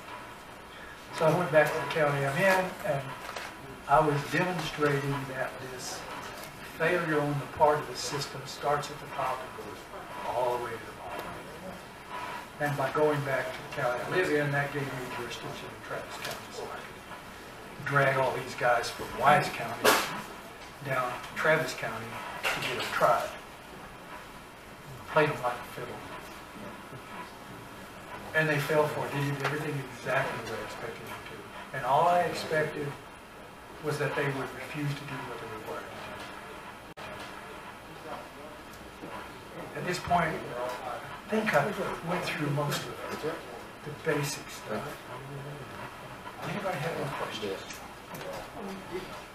Explain quickly the synopsis again, how you transferred that, you went into their county and showed a violation so that you could take it to your county of residence. How does that work again? Oh, I live in Wise County. And, well, what happened, you can give notice to any magistrate in the state of Texas. Attorney General Opinion H500 says, any magistrate may hear any complaint, state or federal, felony or misdemeanor, from anywhere in the state. 2.10 says the magistrate shall keep the peace within the state of Texas. Doesn't say his jurisdiction. So any magistrate can hear any complaint. So I lived in Wise County, so I took it to the county judge in Wise County. And he refused to hold an examining trial. Surprise, surprise. And he's not in my suit, because I've had 2 judges I filed first-degree felony aggravated assault charges against. Both of them died. I gotta quit doing that. I really like this county judge. I hated to see him die. He was a really nice guy. He was the kind of judge I'd like to see. But anyway, I was just using him as a pawn in the process. And then I was back to file with the district judge against, they stopped me at the door for no mask. That wasn't my issue, but they were being annoying. So I asked the sergeant, I said, if I try to come in here without a mask, I see you're wearing a pistol. He said, yes, I am. I said, tell me, Mr. Stokes, is that pistol loaded? He said, yes, it is. So if I try to come in here without a mask, are you prepared to use that pistol? Yes, I am. That'll work. 911. That's first-degree felony aggravated assault in Texas. Only Texas has it. If you commit simple assault and you are prominently displaying a deadly weapon, that is a second-degree felony in Texas. Unless you are a public official acting under the color or pretense of an official capacity, in which case it is a felony of the first degree. When our legislators put pistols on these officerships in Texas, they put an incredibly serious responsibility on them. You want to play fast and loose with that pistol, brother? We'll see how that works out for you. So, I had complaints against him. I didn't care about him. This is just an excuse. And I told him I came up to see the district judge and he wasn't in the building. So I told him I'd be back tomorrow. I come back and they're waiting for me. And the bailiff downstairs asked me if I was prepared to use force. Force? How the hell would I do that? Well, you can do a citizen's arrest. Yeah, I could, but I don't need to. I got you. He asked me 3 times before we got to the 2nd floor. And then I went to the door of the district judge's office, and another bailiff, Dick Woods, was standing there. I said, Dick, you need to get out of the way. So I go in that office and give that clerk these complaints. You're not going in that office. And I turned to the other sergeant, the other officer, Riggs. I said, well, Riggs, you're up. I need you to arrest Dick for official oppression and shielding from prosecution. I'm not going to arrest him, and you're not going in that office. I said, oh, wow, this is awkward. I would ask you to arrest yourself. I don't see that working out so good. I would ask Dick to arrest you because you didn't arrest Dick, but I don't see that working so good either. And behind me is the district attorney's office. We'll see what the district attorney has to say. I'm gone before they realize it. I'm in talking to the district attorney. They came in. They know I'm going to file criminal charges against them. And Riggs arrested me because he said, I said, damn, and some bitch. A good chance I did. He told me, you can use that language in here, and I told him, you butt out. This is a private conversation. You sit over there and be quiet. Well, that kind of pushed him over the edge, and he arrested me. So that was the story. They let me out 26 hours. First thing I said, take me to the nearest magistrate. And it was ironic, because I was 30 feet from the magistrate I was coming to see. For that, I charged them a suit of $400 million. This is how I got to $400 million. In the state of Texas, anybody here know what the average conviction rate for all crimes across the board is? About 100%. 99.6. 99.6. This is the worst police state the world has ever seen. And I believe there's one reason. No examining trials. That's what caused this problem. I accused the prosecutor. Prosecutors were authorized to give legal advice to the police and lower courts. Our legislature, in their wisdom, decided that since we have learned counsel and public employ, we might as well have them give legal advice to the municipal courts, and JP courts, and the police. That was a really bad idea. You could expect that to lead directly to the disaster we have right now. They advise the police not to take them to a magistrate, but take them straight to jail. If the person can't afford bond, then he leaves them in jail. And he'll get a hold of them every week or two and offer them a deal. And he'll hold them there till they take a deal. If they can't afford bond, then he calls them in once a month. They have to take a day off work. If they don't appear, they get thrown in jail. And they're always worried about winding up going to jail. So he holds this over them until they make a deal. I was in the court about 2 weeks ago, and a friend of mine wanted me to look in on this trial. And the prosecutor got up and spoke to the jury. They didn't have the jury in the jury box, they had them in the center for some reason. And they said, I'm sorry that things seem a little clunky around here, but this is the first criminal trial we've had since March of last year. Are you kidding me? 6,000 felony charges a year, one trial in a year and a half. The prosecutors got it going.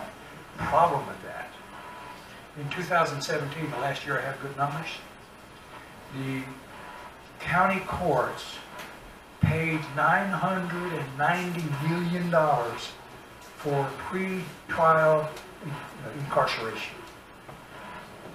That's all these guys, the prosecutors leaving in jail so he don't have to prosecute the case.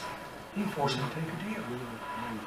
And I accused this prosecutor of deliberately leaving people in jail at $59 a day so he wouldn't have to adjudicate the cases.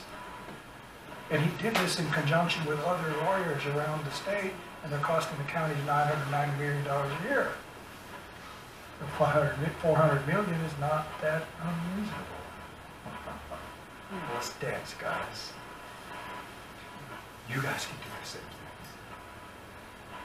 There's nothing preventing you from doing what I'm doing.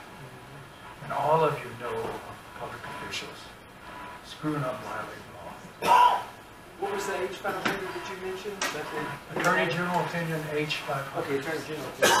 Now, when you mentioned that we're going to a statutory court, so when Anybody that wants to ask a question, would you please get a microphone? There are still people on Zoom that are trying to hear what's being said. You can't. That happened on I need to sit down. I have a stupid injury. I was 21, invisible and invincible. Vietnam, standing on a Jeep, spotting incoming. We had backed it up quick.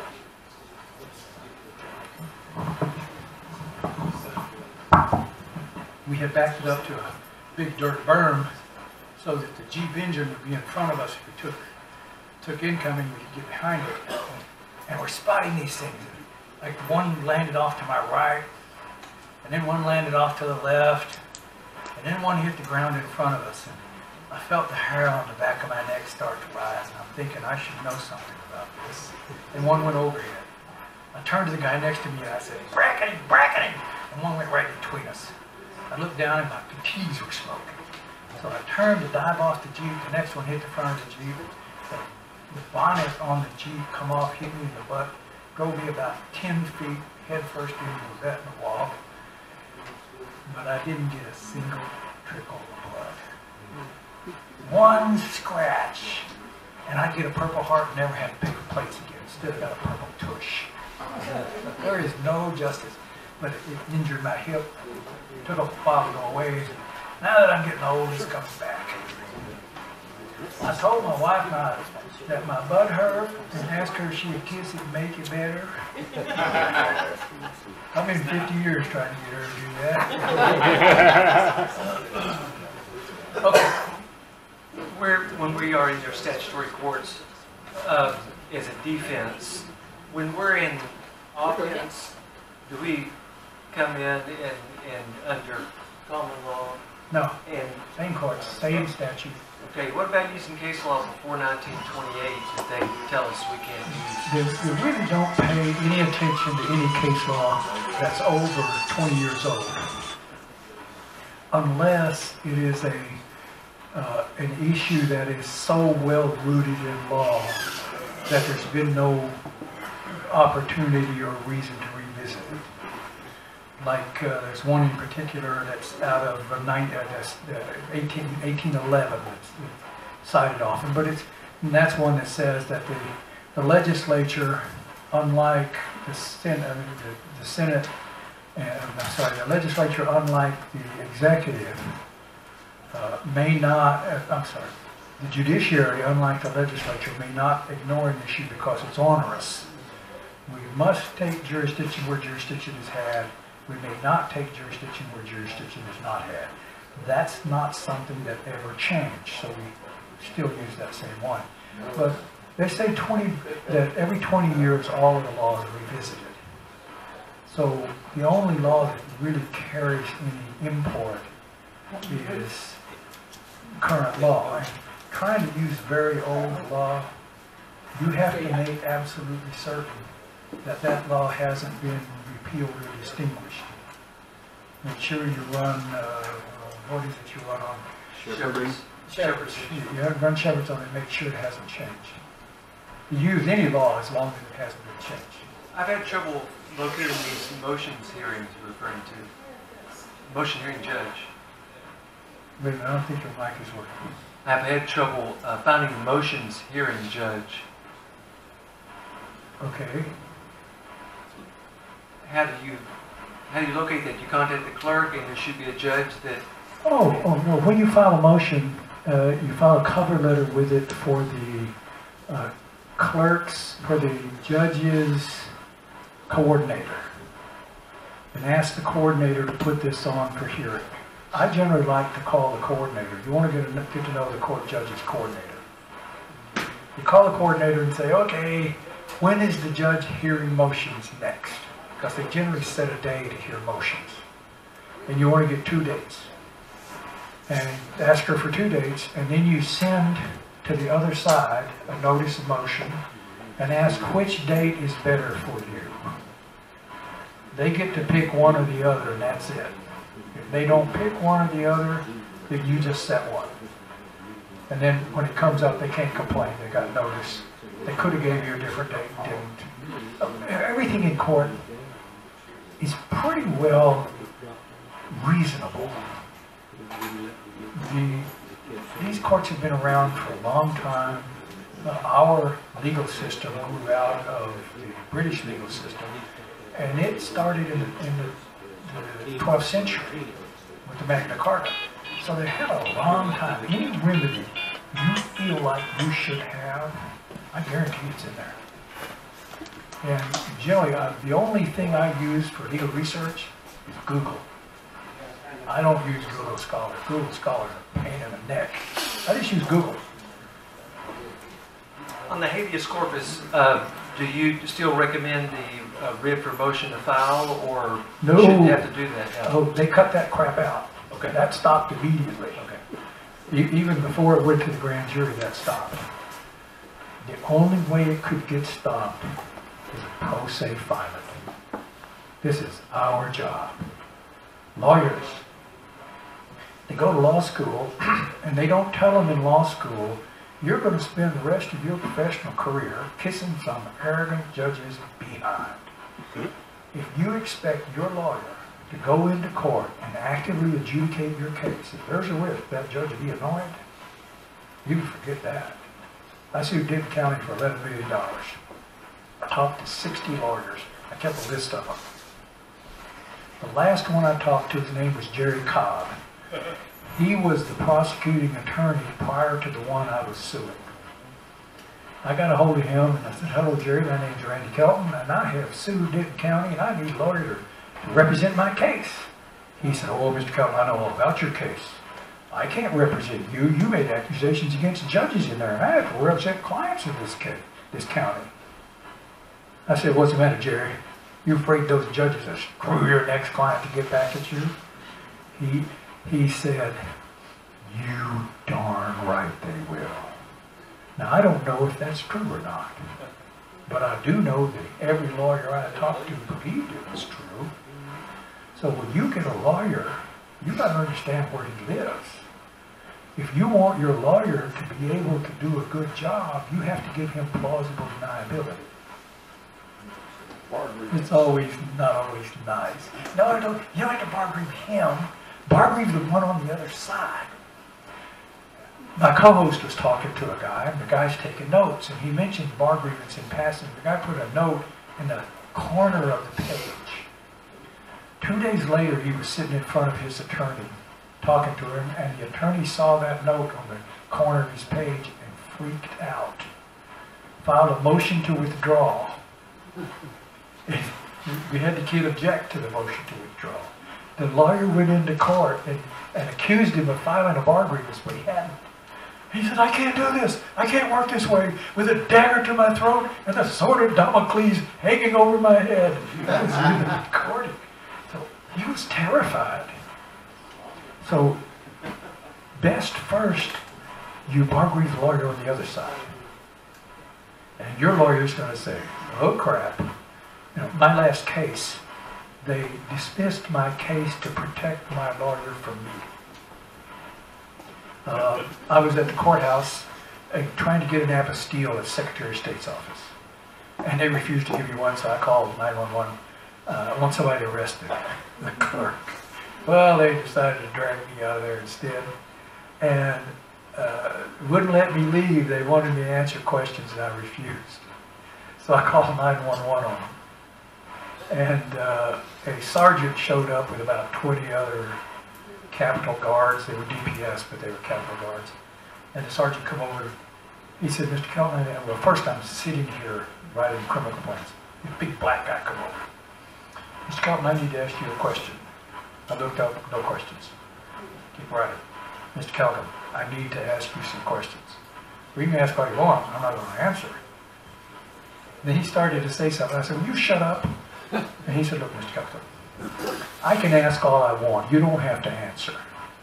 I said, okay, you ask, I'll ignore. I went back to writing. And I have to give him credit. Real big guy. He handled it really well. It was clear to him that this was not going to work well. He didn't get stupid. Then his sergeant shows up. Mr. Kelton, I need to ask you some questions. No questions. Mr. Kelton, why don't you answer my questions? Because you're the bad guys. What do you mean we're the bad guys? I said, well, I call them good guys, the City of Austin Police, and they'll be here to take my criminal complaint against you and against these two guys, so it would be inappropriate for us to have any further communication. Well, he got ticked and ordered me out of the building. I can't leave the building. He said he'd arrest me if I leave the building. And the sergeant said, I'll arrest you if you don't. I went out on the porch, and he came back and tried to ask me questions again. And when I said, what part of I do not want to talk to you, do you not understand? He lost it. Grabbed me, smashed me into the wall, broke one of my teeth. They arrested me and put me in a patrol car. And this big black guy, it was his car. He came over and sat down in the car. And he's looking down, he's not looking at me. Clearly, he was mortified. I had really given him a hard time, and he maintained his composure. And then the sergeant freaks out and acts stupid. And I turned to him and I said, I'm sure glad you had more personal self-control than your sergeant did. He said, I can't talk about that. I said, that camera you've got up there, is it on? He looked at me, he looked out the window, looked around and said, well, yes it is. Will it turn around so it can see me? He looked out the windows, both sides, reached up and turned it around and said, I've got some paperwork to take care of. I'll be back in a minute. He got up and I dictated a statement into his camera. So they arrested me, let me out without charge, and then I filed a whole bunch of information requests and went to the FBI, and the FBI arrested me because they issued some criminal complaints against me after I filed my information request. So they called me into court. They charged me with a Class A misdemeanor. And the summons, this is a little more than I intended to go into, but I think you'll like this. Has anybody ever been ordered to come to court in a traffic ticket case when there were no motions filed in the case? Right, they do it all the time. 26.01 or 2801 is the one that allows them to summon you to court. And it has 11 reasons. The first one is for an arraignment hearing. The next 10 all go to motions of one type or another. So there must be motions before the court. Well, that's okay. You go to 2601, arraignments. 2601 says, an arraignment may be held in the matter of a felony or misdemeanor punishable by imprisonment. Now, why the legislature went to special purpose to eliminate Class C misdemeanors, I have no idea. But they did. I went to South Lake, Texas, the highest per capita ticket rate in the country, in the state, with a guy who drove a truck, worked for a friend of mine. And I was going to go in, they sent him in to talk to the prosecutor, and I was going to go in with him. And the bailiff walked up and said, "Mr. Kelton, you can't go in there." "How do you know my name?" "Oh, Mr. Kelton, everybody here knows your name." Oops. So he wouldn't let me go in there. I said, "I'm going to go in there, I'm his paralegal." He said, "I need to get my sergeant." He got his sergeant. So they wouldn't let me go in there. So I asked him, "Is the judge in the building?" "No, he's not." "Who's convening these hearings?" "Oh, this is just to talk to the prosecutor." As a matter of fact, Jack, it was the prosecutor's first day on the job. She's 26 years old, just got out of law school. I filed 58 felony charges of simulating a legal process against her with the JP. Welcome to the deep end of the pool. If you've been summoned to court in a traffic ticket and there are no motions before the court, that's simulating a legal process, and it's felony in the state of Texas. I have a traffic ticket site that I moved it to a new server, so it's down at the moment, but I've got it up, but some of the parts aren't working. If you get a ticket in Texas and you go to that site and put in the ticket information, it'll drop you down about 150 pages of documents to file. It'll make them crazy. And the purpose of the documents is to get them to ignore them. Never ask a public official to do anything you want them to do. When they ignore them, then you pull out Packard v. Walker. The judge has no discretion in properly applying the law to the facts.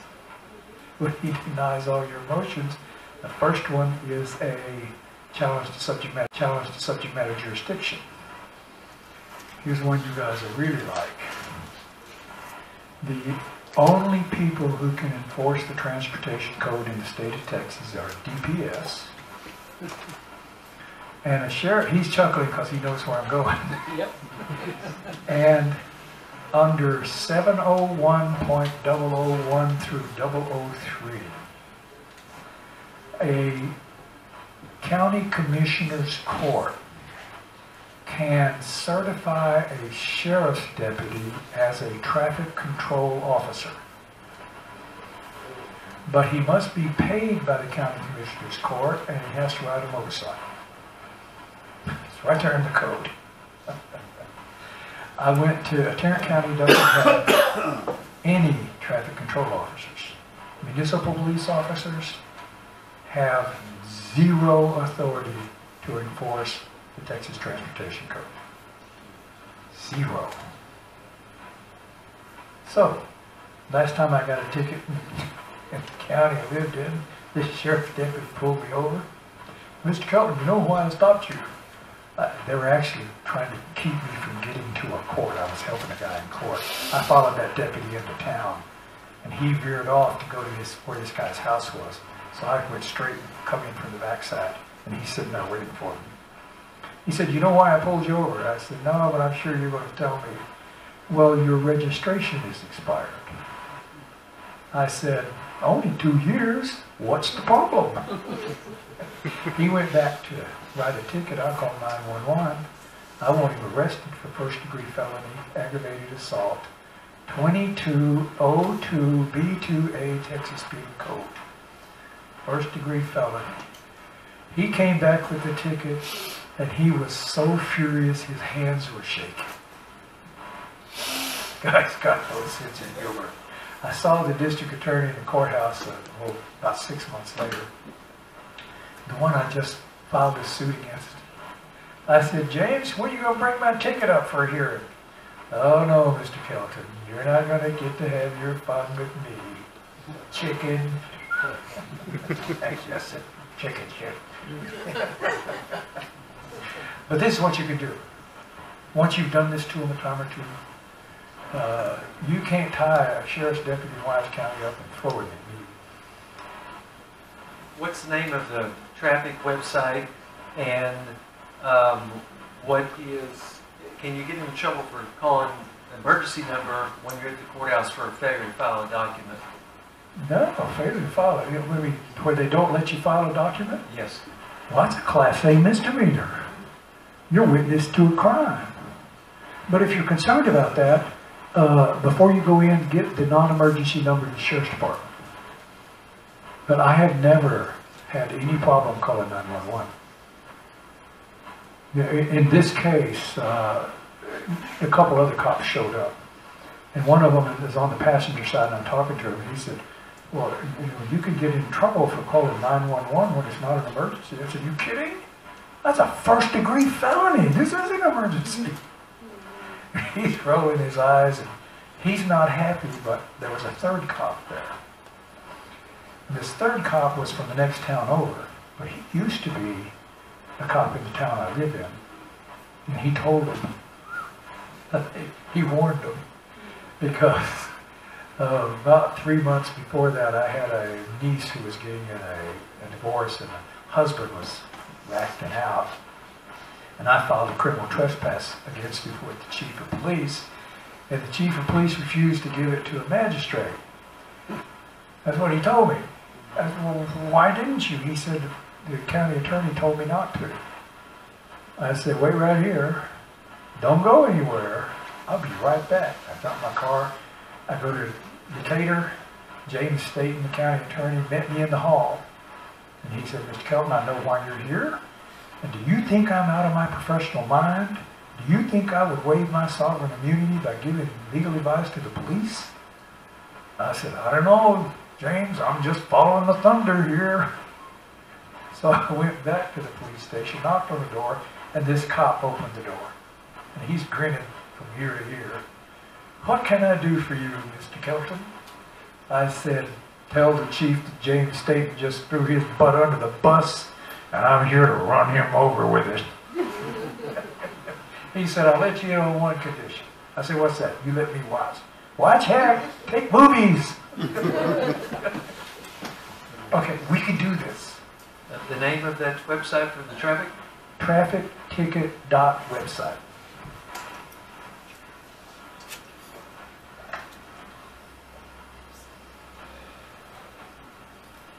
How long have they got to take you to the magistrate if you've been arrested? Okay, Immediately. I'll fix that.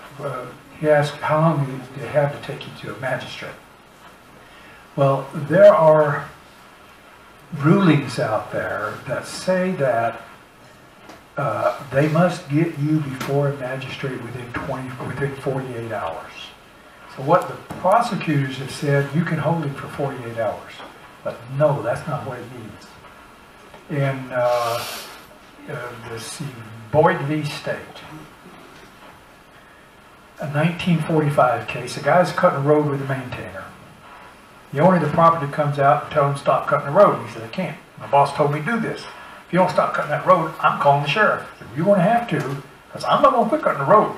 So the sheriff comes out and tells him, quit cutting the road. He refuses. He tells him, get in your car and follow me to my office. He gets in his car, follows him to his office. 45 minutes later, after he talked to the guy's boss, his office was 25 miles away in Corpus Christi. He talks to his boss and he said, we got this all worked out, you can go. He sues the sheriff because there was a magistrate 5 miles away. And he took him to his office 25 miles away and not directly to the nearest magistrate. Roberts v. Bohack says that an officer's only defense against a charge of false imprisonment for failure to timely take before a magistrate is a showing of due diligence and effort to locate. What that 48 hours goes to is prima facie. If the officer can show reason why he couldn't take you to a magistrate immediately, but gets you to a magistrate within 48 hours, the presumption is that the taking was timely. So the accused has to show why it wasn't timely. If it takes more than 48 hours, the presumption is the taking was not timely, and the jurisdiction has to show why they couldn't get him to a magistrate before 48 hours. Does that make sense? BOHAC, is that B-O-H-A-C-K? B-O-H-A-C, I believe. If you can't find it, send me, it's in the lawsuit. And the lawsuit is on, if you go to judicialprudence.website, documents and blanks and documents and research, November arrest down there, the suit is in there, and Roberts v. Bohac's in there. If you can't find it, just send me an email and I will email it to you. Any other questions?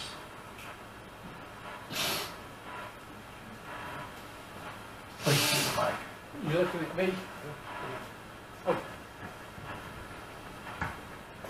Once you stir up all the stuff, and you're in the courthouse and they're not doing what you ask, how do you follow up? This is what we call the routine.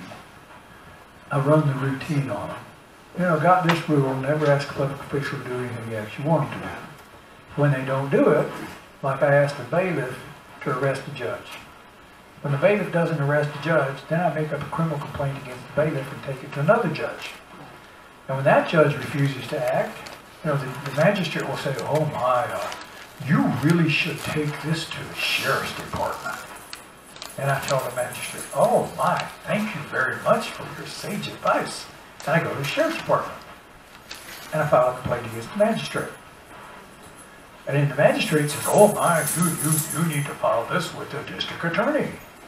Oh, okay, thank you very much. You got the routine. You walk it all the way up to the top. What I was doing when I went to the Chief Justice, I was walking it, this time, generally I go from the bottom to the top. This time I went to the top and was working my way to the bottom. I can file criminal charges against the highest level judge in Texas just as easily as I can file against the lowest level judge in Texas. To me, I'm the master of discernment. There is no difference between those two. That's what makes you so dangerous to these guys. This information they absolutely do not want you to do. And once you start doing this, a lot of people are afraid, well, won't they come back and get you? No, they won't. These guys are cowards. That's not really fair. I know a number of policemen. I don't know a single policeman who became a policeman so he could be a jackbooted thug. They want to be good guys. They get into this business and find out it's not anything like they thought it was. Lawyers the same way. They want to help people. They get out and they find out the only thing they do is try to get retainers. They get your retainer, and then they go through what Dr. Graves in Jurisdictionary calls a flurry of motions at the beginning of a case. They got all these motions made up already. They know all the case law already. They don't have to do any research. They hate doing research. Westlaw ruined the practice of law, and we don't have time for that here. They destroyed the practice of law with these search engines. But the lawyer doesn't want to do legal research because the worst mistake a lawyer can make is to miss something. He could win the case, but if he doesn't win as much as he would have if he hadn't missed something, his client can sue him for what he missed. And judges can sanction lawyers at the drop of a hat. They are terrified of judges. So they want to get your retainer. They'll feed you this story, all these great, wonderful things they can do until they get your retainer. Then they do this flurry of motions back and forth. And when they use up your retainer with these motions, then they come to you and they want 3 times the amount. Oh, this is a lot harder than I thought. But we're going to need, instead of 5,000, we're going to need 15,000. He doesn't want to get 15,000 from you. He wants you to go somewhere else because he doesn't want to have to start doing research. That's how it works in the world we live in. So that's why you sting the lawyer on the other side with bar grievance. Now he's worried about me stinging him. When they arrested me in Austin, they called me in for a hearing, and that's why I went to 2601 and 8. They called me up, and I started a little stink before that. The clerk wanted to ask me questions. She called me up. She said, "You ready to Kelton?" I said, "Yes, I am." I said, "I have some questions." I said, "No questions." "Well, I have to ask you some questions." "Well, you can ask what you want to. I'm not going to answer." She said, "Why are you here?" I said, "I want to see the judge." "You can't see the judge unless you answer my questions." "I'll see what the judge has to say about that." She said, "I need to get to security." "Yes, ma'am. As a matter of fact, you do. I'll be sitting right here." So security comes up, but somebody tattled him. He knew who I was when he got there. He could not have been nicer. "Now, Mr. Kelton, what seems to be the problem?" I said, "Well, the problem is I don't know if I need you to arrest the clerk for impersonating a judicial officer or the judge for official misconduct." "I'll be right back." Well, the judge decided to see me, and they called me up, and her name was Elizabeth Earle. Her father was Ron Earle, the 25-year district attorney. The district attorney's office is in a new building now. It's called the Ron Earle building. Well, I figured she was pretty political, so I stopped giving her a hard time. She said, "Mr. Kelton, are you Mr. Kelton?" I said, "Yes, Your Honor, I am. I have this summons here, but it doesn't tell me why I've been summoned. You want to tell me what I'm doing here?" "Well, Mr. Kelton, we need to find out if you had an attorney." I said, "Your Honor, I got 28.01. It lists all those things you can call me to court for. To see if I have an attorney is not one of them." And my court watcher said he could see the muscles in her jaw working. And she said, "Well, Mr. Kelton, we needed to know if you have an attorney." So I decided, since she was political, leave her alone. And I said, "Nope." She said, "Are you going to hire an attorney?" "Nope." "Would you like me to appoint you counsel?" "I don't care what you do." She said, "Well, Mr. Kelton, I'm going to appoint you an attorney." I said, "Well, if you do, make sure you appoint one you really don't like." And she kind of laughed, but she knew who I was at that time. And said, "Well, I got an attorney wheel. You get the next one off the wheel. So you're off the hook." "Yes, I am." So the attorney comes out, we go in this room, and he starts this is how things are going to go. And I let him run on a little while, and I said, no, that's not how they're going to go. He said, "How are they going to go then?" I said, "This is how they're going to go. You're going to go to the judge and ask the judge to remove you from this case. And I'm going to go to the judge and tell him, don't you dare remove him from this case. He's my counsel of choice, and he's under contract." And the lawyer said, "Well, Mr. Kelton, I'm under contract with the state, not with you." "Yes, you are, but I'm the intended third-party beneficiary, and I have standing under the contract. And the judge is going to remove you from the case." And he said, "Yes, he will. Then I get to sue the judge for interfering with a private contract." And he got this look on his face that said, "You're going to get me disbarred." And then I told him, I have some motions before the court, and I have 19 felony and misdemeanor charges against public officials involving my charge and arrest. You will adequately adjudicate every single one of them. You fail to adequately adjudicate a single one of them, I'll bar review. He sat back, "Mr. Kelton, you would grieve me in a heartbeat." So he's terrified I'm going to bar grieve him. We're in court. He's up at the bench with the prosecutor. I'm outside the bar. He come over to me and he said, "The prosecutor said she knows who you are, and if you start filing criminal charges, she's going to charge you with tampering with a government document." And I looked over at her. "She said that, did she?" "Yes, she did." "Well, get her over here." And I pulled 30 of them out of my case.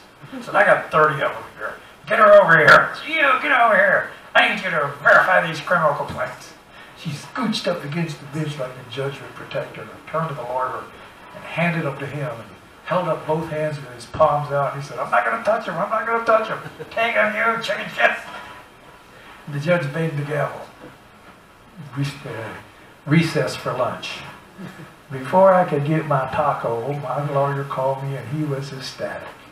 The judge dismissed the case. Probably the first case he ever won. So, being the kind of understanding guy I am, I said, Well, did he dismiss it with prejudice? Oh, Mr. Kelton, get back in there and make him dismiss this thing. Oh, Mr. Kelton. Ah, just kidding. If you want your lawyer to work in your favor, you have to give him plausible deniability. I put my lawyer in a position to where he can fight my case and not be in trouble. Did I mention here the four-sided chessboard? He was stuck on that board, and I got inside those relationships. Judge, he's going to ruin my career. You got to help me out. I'll pay you back on the next one. This is how it really works in the world we live in. Once you understand the political side, you become bad news. And we can really change this.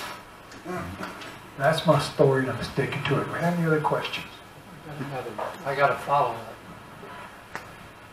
So primarily your deal is to file charges against everybody that gives you an excuse in hopes that they dismiss the case? Well, that's part of the strategy. I couldn't go through everything here. Every time I go into court, I always have a purpose, and it's different depending on what the issues are. So, first thing you do is write down what your intended outcome is. And the rest of it will flow from that. It won't be hard to figure out, who you want to beat up, who you don't want to beat up, depending on what you want at the end of the day. There is no prescription. The best fight to have is the one you pick. Don't pick a fight. I got a guy in California. He went down to the city to pick the fight with him. He sent in some information requests. And if you craft your information requests artfully, they'll screw them up every time. And that's a Class A misdemeanor. The fight's on. You will be amazed at how much fun it is. You're used to them coming after you, your liberty's at risk, and it's horribly depressing. I once defended myself in Cherokee County with all of my knowledge. Oh yeah, nothing to it. I had to force myself to write a document. I was amazed how difficult it was. But when I go after them, I handled myself so well in court as the most outrageous nonsense charge you can imagine. I got the jury to throw the book at me. They sentenced me to a year in jail. I filed 35 criminal complaints against the judge, and 2 judges, and the prosecutor, and everybody. In 2 days I was out. I got 2 tickets, no driver's license, no registration. I go into the JP court and ask her to prove she has jurisdiction over me, and she says she has jurisdiction and immediately starts the trial. I lose the case. They only found me guilty on one of the charges. I appealed it to the county court. The first thing I did when I got in county court was ask the judge to prove she had jurisdiction. She said, I have jurisdiction. And when she did, I said, you just committed fraud on the court. And the sheriff jumped up, put his hand on his gun, and threatened to take me to jail until we First degree felony aggravated assault. That's what I'm thinking. Charge him and the judge both with it. Oh, I'm going to get them all. But never do this with your mouth. Right. Never make a proactive statement of law out of your own mouth. You can challenge jurisdiction verbally, but you should do it in writing. I did do it in writing as well. Okay, then go after the judge criminally. The judge can't say, I have jurisdiction. The judge has to The prove case that has she to has stop jurisdiction. immediately until they prove it. And go on trafficticket.website. If it's not working, send me an email. I'll send you that subject matter jurisdiction challenge. They can't get past it. And then go after the judge, sue the judge and the sheriff. Okay, now then a follow-up question to that. After I appealed it to the 3rd Court of Criminal Appeals, they kicked it back to 1st Court.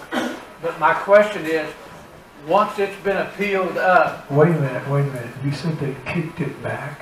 What does that mean? Did they ruin your I vote? filed it in the 3rd Court of Criminal Appeals because that's where they told me to file it. And then I filed it, and then they transferred it down to 1st Court of Criminal Appeals. Oh, okay, that's just moved the venue, that's, okay. Yeah. So they haven't ruled on it? No, I'm waiting on it. They were supposed to start considering it the 16th of last month. Well, They still hadn't done anything. Well, it's back to 5 to 7 months. That's cool. Yeah, I can handle that, but do I need to wait until they make a ruling to file charges against them? No, Everybody involved. absolutely not. It makes no difference whether you're guilty or innocent. They acted without subject matter jurisdiction. Right. Yeah, so criminal is totally separate from civil. Yeah. It's totally separate. If you're in a criminal case, the criminal charges you file are totally separate from your criminal case. So you never have to wait. Okay. And don't wait. Go after them like a firestorm. Ladies waiting. Thanks. You're welcome. Okay, Randy, I don't know if you know the answer to this. I'm talking about Texas Penal Code 2503 right now, the family code. Can I just give you a little short? Okay, can Is that what they call it? tell me what it says? It's the family code, like custodial interference. Okay. Custodial interference, where someone kidnaps a child or withholds a child from another parent. So in mine, my lawyer in Tarrant County filed a notice of, I paid him the retainer, $3,000. That was the first of 140,000, but not to him, but $3,000. He said, I'm not going to file the notice of appearance. I didn't know what that meant. I hadn't really been to court or, a whole lot. And I go, what are you talking about? And he says, you'll see, but don't you want your jurisdiction to be in Texas? I said, yeah, because I'm going to see my kids if it's in Texas. But if it goes back to Iowa, where I'm from, I'll never see them again. So, unbeknownst to me, he doesn't file it, but he goes into the court without me. I'm in bed. I have no idea this court's going on. And the judge sends my jurisdiction to Iowa. So I go in for another hearing on a notice of indigency because I couldn't afford all this. And the judge says, well, I sent it to Iowa. I said, I know, I'll never see my kids again. He laughed at me, basically. Hold on. This is way too complex. Just video. All right, so. Write me up a timeline. Yeah, I've already done that. You can't write a timeline. You can't I have. your case. Let me tell you what I do on my show. I get a lot of people calling in. Ostensibly, they're calling in for remedy, but most of them are not. Most of them just want to be heard. And that's okay so long as that's the reason they come. So I ask for a timeline. If you can't do a timeline, you can't fight your case. I've already done it. I've got a It's timeline hard. from the year It is. 2000 up to 2018. It is the hardest thing you will do, but it is the most valuable thing you can have. So let me ask you this. This might be quicker. Since I lost my children to this abuser because of what took place, and the PTA lady from the school basically coerced my children into getting in an airplane, going to DFW. The DA never prosecuted the 2503, the custodial interference, saying he's the dad, he can do what he wants, but the PTA lady's not the dad.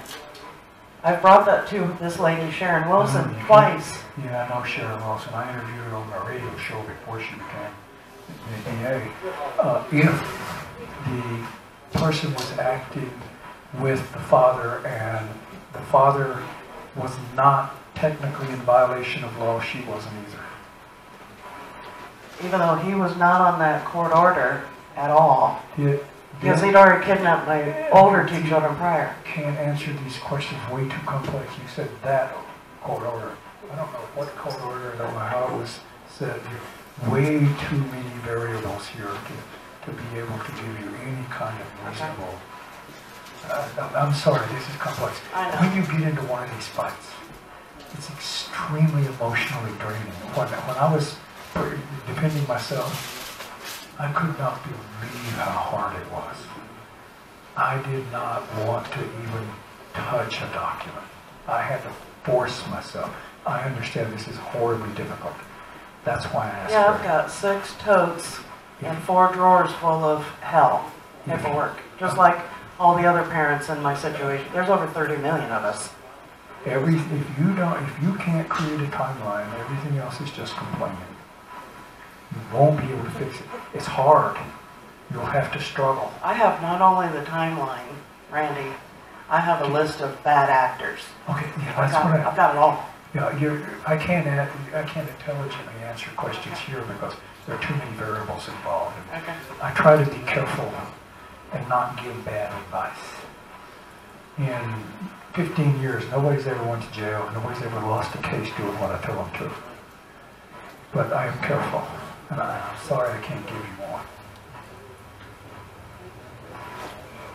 I got one more question. The district attorney in the case that we were talking about, once I appealed it to the appeals court, the district attorney sent 2 laws and recommended that the judge look at them. Is that legal? Yeah. Okay. Yeah, he's been directed to give legal advice to the lower courts, so absolutely he can do that. The attorney can give it to Anybody the can. appeals court? Yeah, both judges, both attorneys are required. If the judge makes a mistake under the American Bar Association standards, the lawyer is supposed to notice them, tell them about it. The lawyer didn't mention it being a mistake, and he didn't say anything about it. He just listed 2 laws for the judge to look at. Yeah, he can do that. Okay. That's not ex parte. If he didn't speak to any of the facts in the case, it's not ex parte. Okay. Yeah. Come on, go ahead and ask the question. It sounds awful difficult. It's difficult the first time, but once you've been through it once, pick a fight. It's a whole lot easier when you pick the fight. Well, I'm better at physical fights.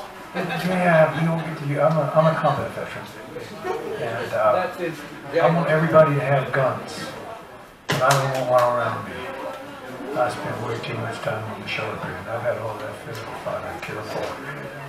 This one's a lot more fun, and you don't get as many broken bones, 3 dislocated ribs, two broken collarbones, tooth knocked out, a broken elbow, and that's doing this. I got better at it. Now I know not to have those. I avoid those physical interactions.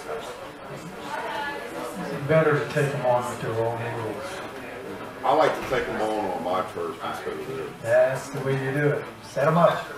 Yeah, on my land, at my house. Competition's a lot easier than that. If you get too violent, it gets ugly anyway. The better way you're doing it, more. Oh, no. It's just There's people waiting to ask questions. trespassing then at that point.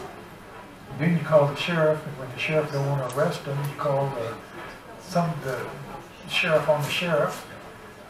Or maybe the U.S. Marshal. Well, if they get federal, yeah. There's people waiting to ask Any other questions. questions?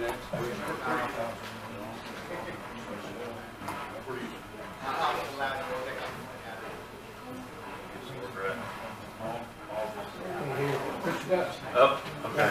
Code enforcer, city threatener, Low-hanging fruit. low-hanging fruit. You pick a fight and don't do what they threaten you to Don't comply with. Tell them not to come on your property unless you got a warrant. Oh, they don't. They drive by and Good. send threatening letters.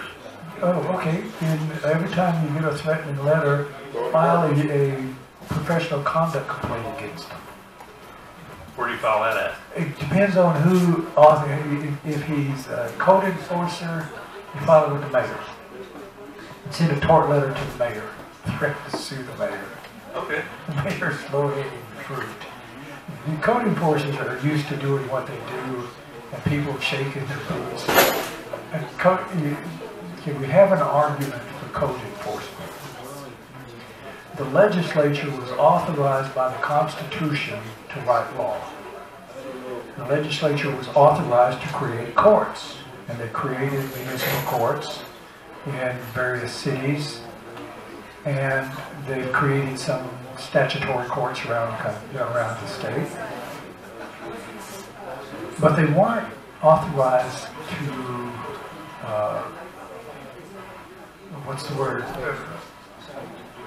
They can't authorize somebody else to delegate. They can't delegate their lawmaking authority. You notice that they're accusing you of violating ordinances. Ordinance and code. You ever wonder why they call it ordinance and code instead of law? Ordinance is ammo. It ain't law. Because they can't pass law. Only the legislature can pass law if the municipal corporation creates ordinances. Those are corporate bylaws.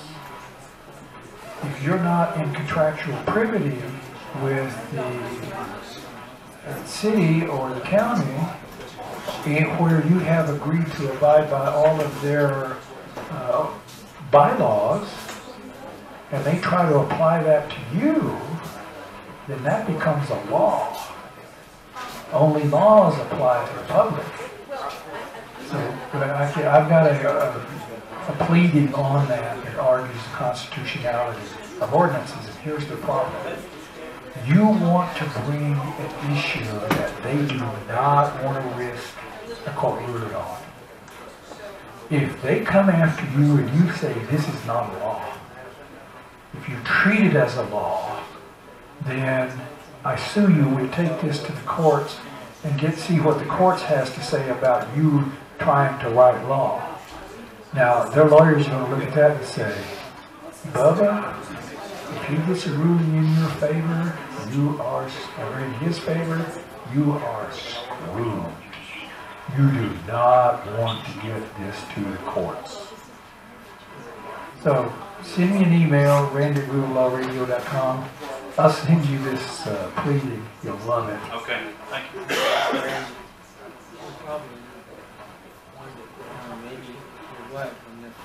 I've got one question. We're always, I don't want to cut off the food. Okay. Real quick, you said read all the codes. So you're talking about the Texas law, the big book, or what? Penal Code, Code of Criminal Procedure, So that's the book I'm and looking then Rules of Civil Procedure. for. Is that on your website? No, but I'll put it up there. Okay. Thank you. That's what I was wondering. The criminal laws, the criminal code is the Code of Criminal Procedure. That's procedure in criminal cases. That's a subset of the Rules of Civil Procedure. So whatever is not addressed in the Code of Criminal Procedure, then they use the Rules of Civil Procedure. The criminal procedure doesn't tell you how to file a motion, how to get it set for hearing. You know, all these little technical things. The criminal part only goes specifically to criminal issues. So these two are both part of the same. Like you've got family law and you've got other laws, you've got criminal. There will be special rules for each one of those. But the rules of civil procedure apply to all of them. So rules of civil procedure, Code of Criminal Procedure, and Penal Code. They're not as big as you think. Okay. And they read, once you've read through them twice, you'll know these codes better than the lawyers do. Okay, I'm going to give it my best shot. Thank you so much. Okay, the book that you're passing around here, is this on your website, the petition for declaratory judgment? Is that on your website? It is in the B. I think so. If it's not, I'll make sure it is. Petition for declaratory judgment, I think that's the first half of my lawsuit. Let me see. They want me out of here. Oh, I didn't explain what petition for declaratory judgment is. Okay, this first part of the lawsuit. And that's on the website? next time.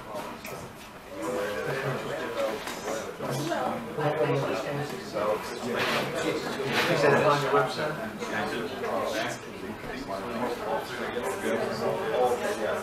Anybody who can, seminar, Is a lawsuit on your website? yes, look at the lawsuit, look under November arrest. It's in that. Thank you. For anybody interested, I'm doing a seminar in Austin next Saturday. I don't have a venue set quite yet. I may have by the time I get home. And anybody who's interested, send me an email and I'll put you on the list. I will be doing seminars. The next one I want to set up, it'll be a full day seminar. The next one I want to set up here in the DFW area. And I go through a lot more. I go through this in a lot more detail. Okay, thank you all. I'm going to give him the microphone. Thank you.